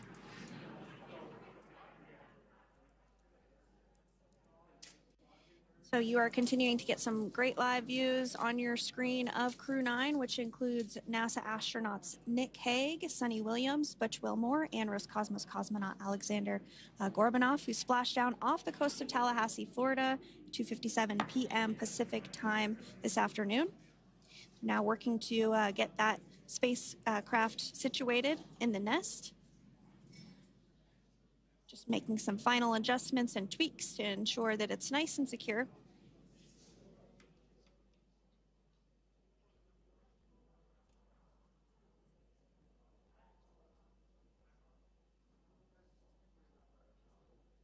Once the spacecraft is seated and secured and oriented correctly in the nest, Dragon will be moved into the hangar located underneath that helipad that we saw earlier from the aerial views during recovery. All right, Freedom, looks like you are settled into the nest now. Team is working through hypergol sweeps. Copy all.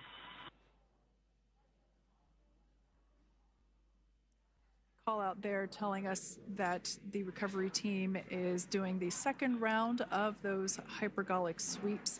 This helps ensure that everyone, all the recovery team members that are located basically right where this camera is located on, towards the forward end of the recovery vessel, that they will all be safe once the spacecraft is translated forward. So we're just doing some additional steps to make sure that the hypergolic propellant that is utilized for maneuvering the Dragon capsule while on orbit, making sure that none of those vapors are still present on the exterior of the capsule. That's right, and there are a variety of individuals on board the boat that help with recovery operations. Not only do we have the recovery personnel that you see here, but we also have a doctor that will check out the crew members as standard procedure. As with any spacecraft that is returning from space, we always perform a medical check with the crew. So you will see the crew come out of the capsule and be placed on stretchers, just like with the Soyuz landing and with all of our Dragon splashdowns, that is the nominal procedure.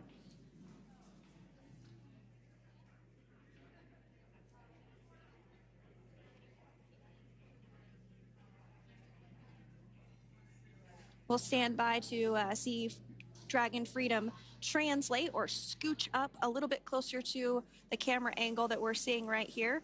And then teams will step through procedures to get that side hatch opened. You see it right in the dead center of your screen there. It's kind of that rectangular shape. It has not been opened since since Crew 9, which include Nick Hague and Alexander Gorbunoff, launched back in September from the Kennedy Space Center in Florida. So that will be the very first time that hatch is opened. Once docked to the International Space Station, crew enter through the top hatch, which was where the nose cone is now closed. That's the hatch that they actually utilize to go ahead and get inside the International Space Station.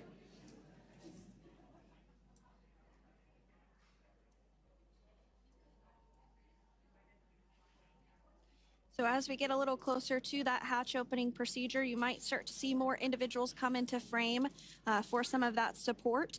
The ship has a maximum capacity of a little over 40 people on board, and it takes a variety of different roles, as we've discussed, to support. Also on board is the chief of the astronaut office for NASA, that's Joe Acaba.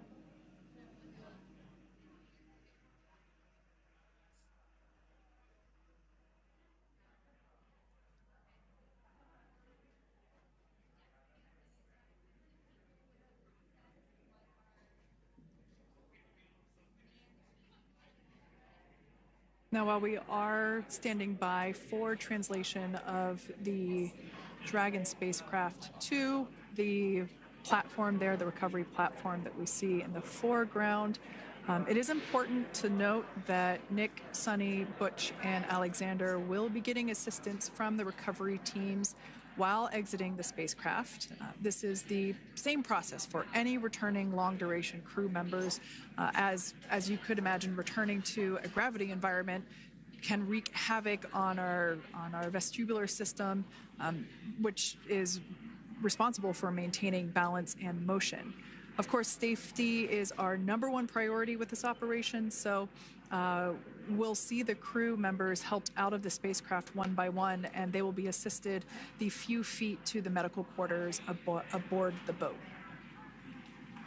And on board Dragon are 3 veterans space flyers. That includes Nick Hague, the commander, as well as Butch, Wilmore, and Suni Williams. Alexander Gorbunoff is completing his very first space flight on this mission, and he completed 171 days in space along with Nick Hague.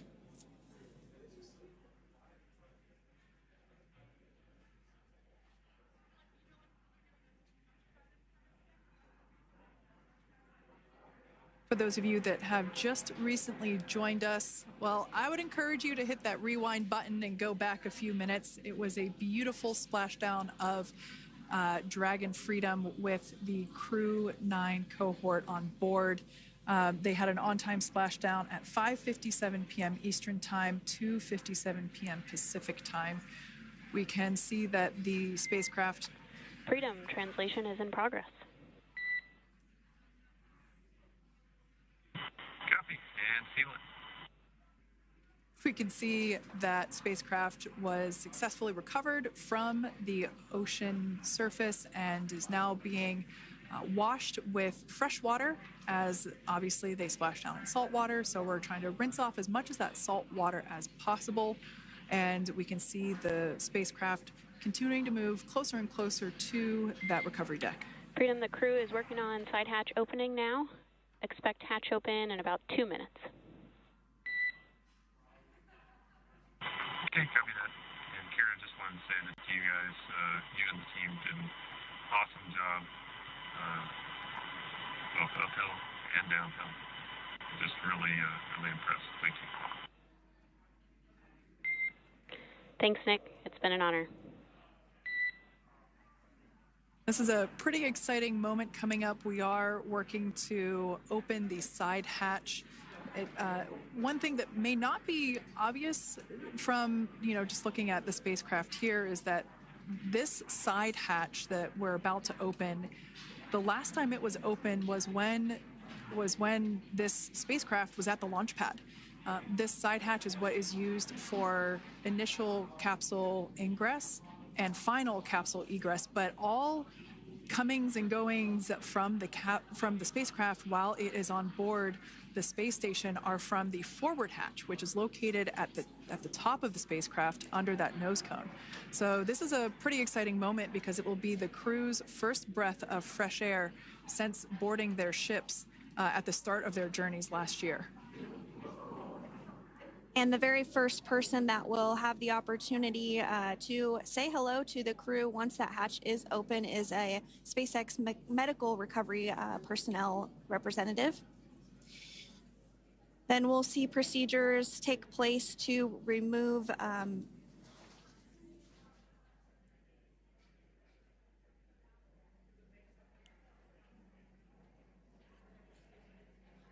the footrests of Dragon. That will just help the recovery personnel get a little bit more room to access the crew and help get them out of the spacecraft. Yeah, you're absolutely right. Safety is, once again, top priority here, and removing those footrests from all 4 seats will be helpful as a recovery, as a SpaceX recovery team member will actually go into the capsule,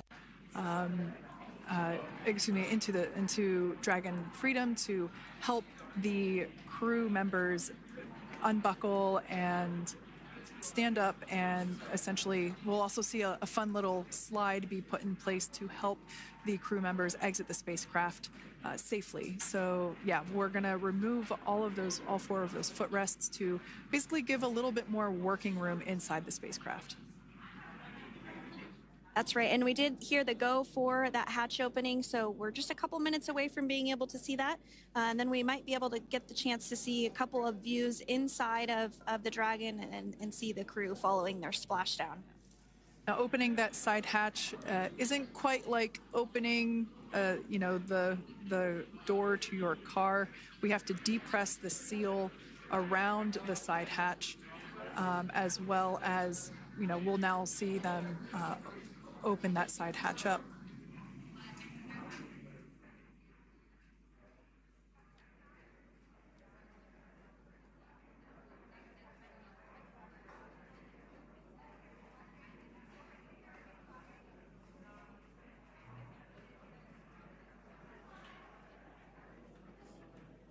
And there you have it. The side hatch is open for the first time since September.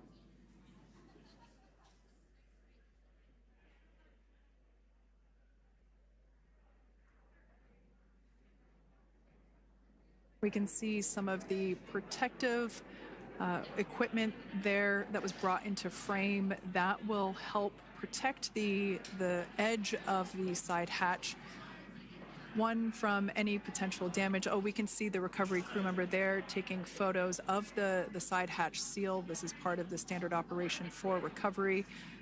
These photos will get saved into our procedure. We'll then install that protective frame around the side hatch. This helps to ensure that the side hatch itself, the edges of it, incur no damage while crew members are coming out from the spacecraft.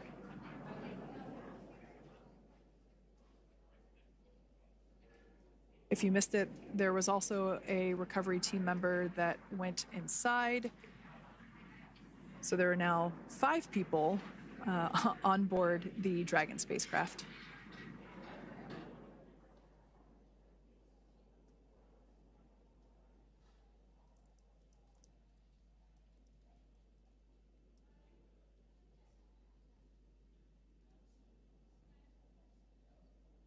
And if you are just joining us, it has not yet even been an hour since Crew 9 splashed down off the coast of Tallahassee, Florida at 2:57 p.m.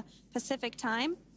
The crew is now on board the recovery vessel Megan, and the hatch is open. The next major milestone that we'll see is when the crew will actually egress or exit the spacecraft. But before that, they'll continue to, the recovery personnel rather, will continue to install that protective area around the hatch and then remove the footrests. So we're a couple minutes away from seeing the crew egress, but not too long away.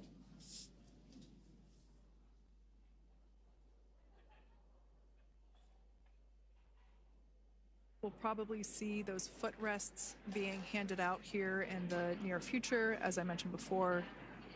Oh, of course, we got to get a well-documented photo of the moment. Although we can't see it from here, I'm pretty sure there are 4 smiles on board right now. And we did hear that report out from the commander, Nick Hague, following Splashdown, that there were four smiles as far as he could see. Yeah, capsule full of grins. Now, generally speaking, and there we do see Crew 9, some happy waves, smiles all around back on Earth.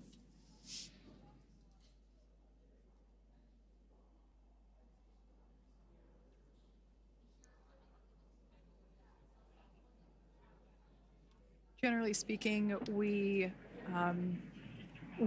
have the individuals in the two center seats of the spacecraft exit first. You might hear us refer to this as the exit process as egress. It's just another term for exiting the spacecraft. Generally speaking, we most of the time have the two center seats egress first, as it makes moving around inside the capsule a little bit easier.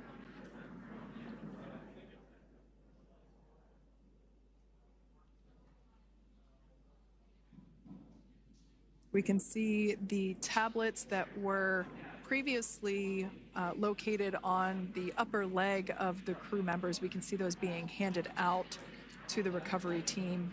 Those were taken off prior to the entry phase, to spacecraft reentry. Those had to be stored and secured prior to dynamic operations.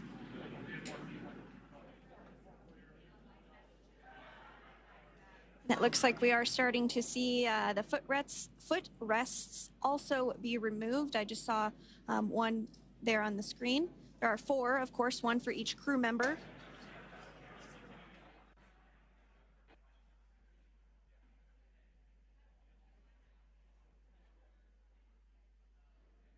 Those footrests are made out of carbon fiber and are actually sized appropriately for each crew member, as everybody has different measurements and different leg lengths. Same goes for the armrests and the bucket length of each seat. We size those appropriately for the crew members and to ensure their comfort and safety. I believe we just saw the little ramp that is used to help slide the crew members out from inside the spacecraft. And once the crew does exit Dragon Freedom, they will be placed on to a stretcher to go to a medical bay for medical checkouts. This is standard procedure for all Dragon spacecraft flights that Splashdown crewed, as well as for our Soyuz spacecraft that land in Kazakhstan.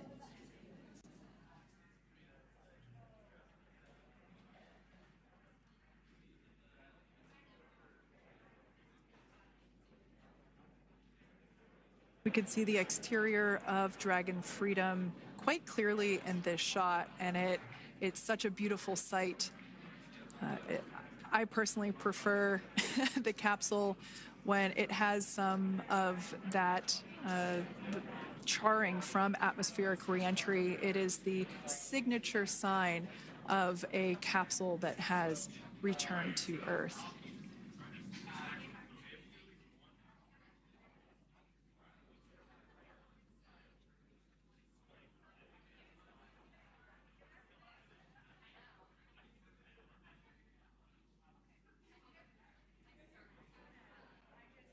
Continuing to stand by for our first crew member to egress or exit for Dragon Freedom following their splashdown at 2:57 p.m. Pacific time. Dragon undocked from the International Space Station at 10:05 p.m. Pacific just yesterday, so it was about 17 hours of phasing.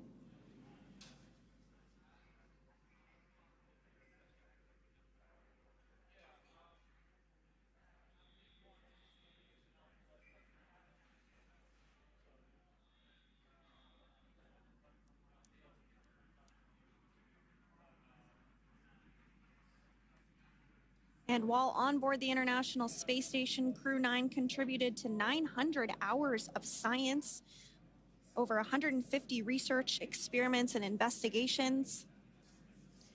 making great use of the microgravity lab of the International Space Station, which celebrates 25 years of continuous human presence this November.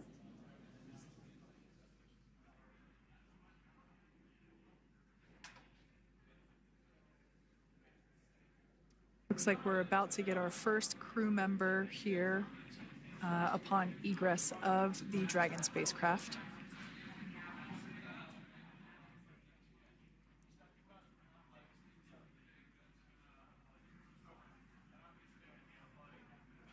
So we are standing by for that egress.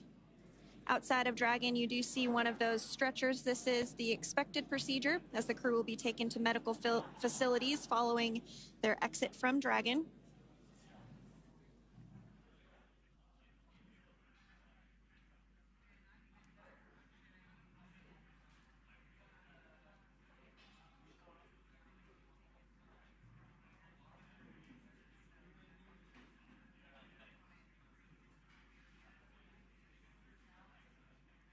We can see folks on board clapping as our first crew member. And that is NASA astronaut Nick Hague, commander of Crew 9, now out of Crew Dragon Freedom. Some smiles, thumbs up, and a wave. Can't get any better than that. Yeah, that is one happy camper, that's for sure. As we said before, it is standard procedure for all of our long-duration crew members to receive assistance upon egressing from the spacecraft. We basically help them move off of the recovery deck and into the private medical quarters for their initial consultation with the SpaceX flight surgeon. So we'll see that take place for all 4 of our crew members today.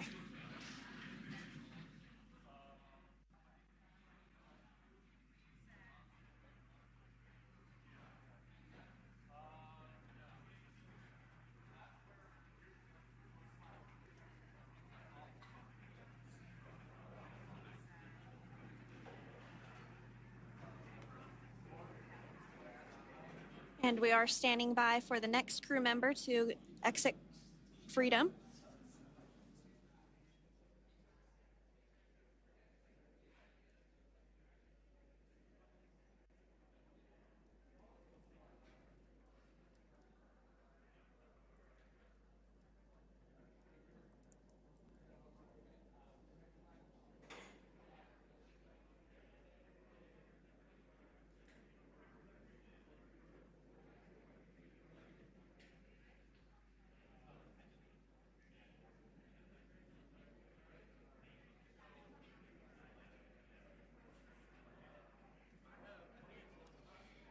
Next up out of the capsule, we expect Roscosmos cosmonaut Alexander Gorbanov.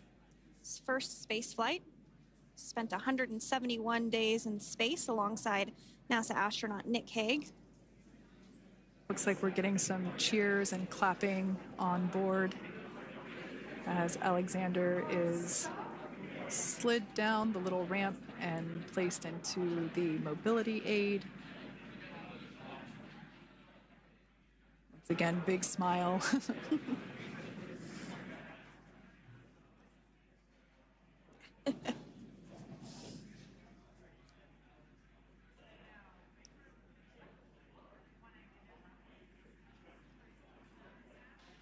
Now, the 2 crew members remaining in Dragon are NASA astronauts Suni Williams and Butch Wilmore. They completed 286 days in space. One of the remaining footrests being removed from the Dragon spacecraft.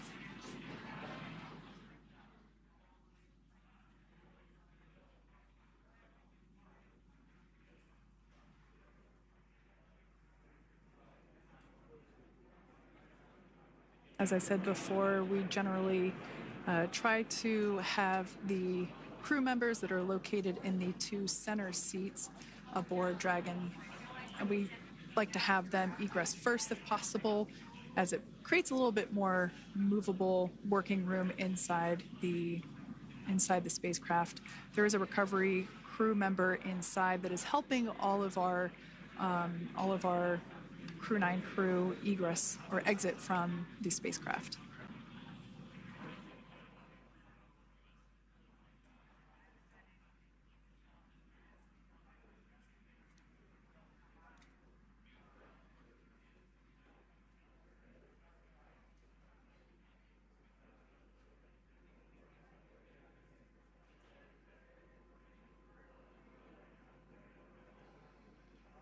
We are standing by for the next crew member to egress or exit Crew Dragon Freedom following the splashdown not even an hour ago at 2:57 p.m. Pacific time.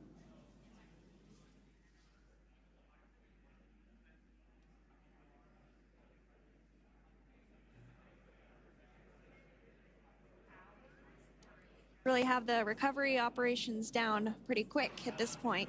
Yeah, it's pretty incredible to think that, just 5 years ago when we were doing the initial demonstration missions of the Dragon for Crew Dragon, that now we're under about 30 minutes for, to retrieve the spacecraft from the water, and just several minutes here while it's been on board and to get everyone, really to get that side hatch open.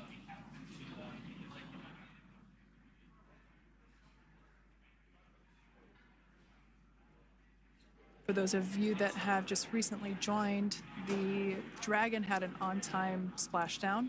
Looks like we're getting our next crew member here. That is none other than Suni Williams. Big smile, big waves.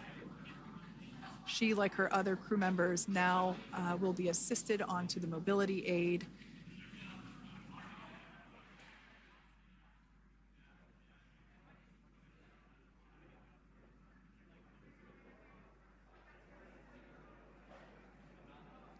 There we have it, some waves, some thumbs up, and some smiles. Definitely seems to be a theme among all recovery operations. Absolutely. And of course, that leaves NASA astronaut Butch Wilmore inside Dragon in seat 4.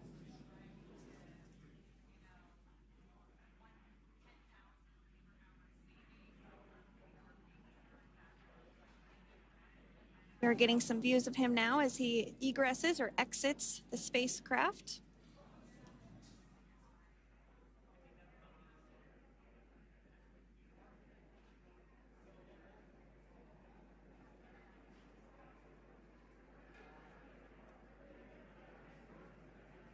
Once again, some elation and cheers there from Butch Wilmore.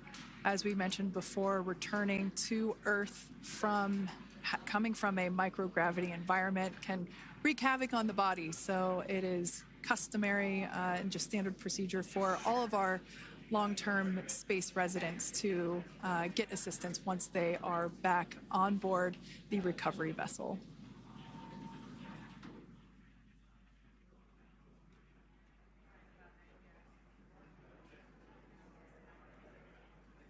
Well, now that Nick, Butch, Suni, and Alexander are safely back home on Earth and getting checked out by the NASA medical team, we're going to wrap up our live coverage of their return.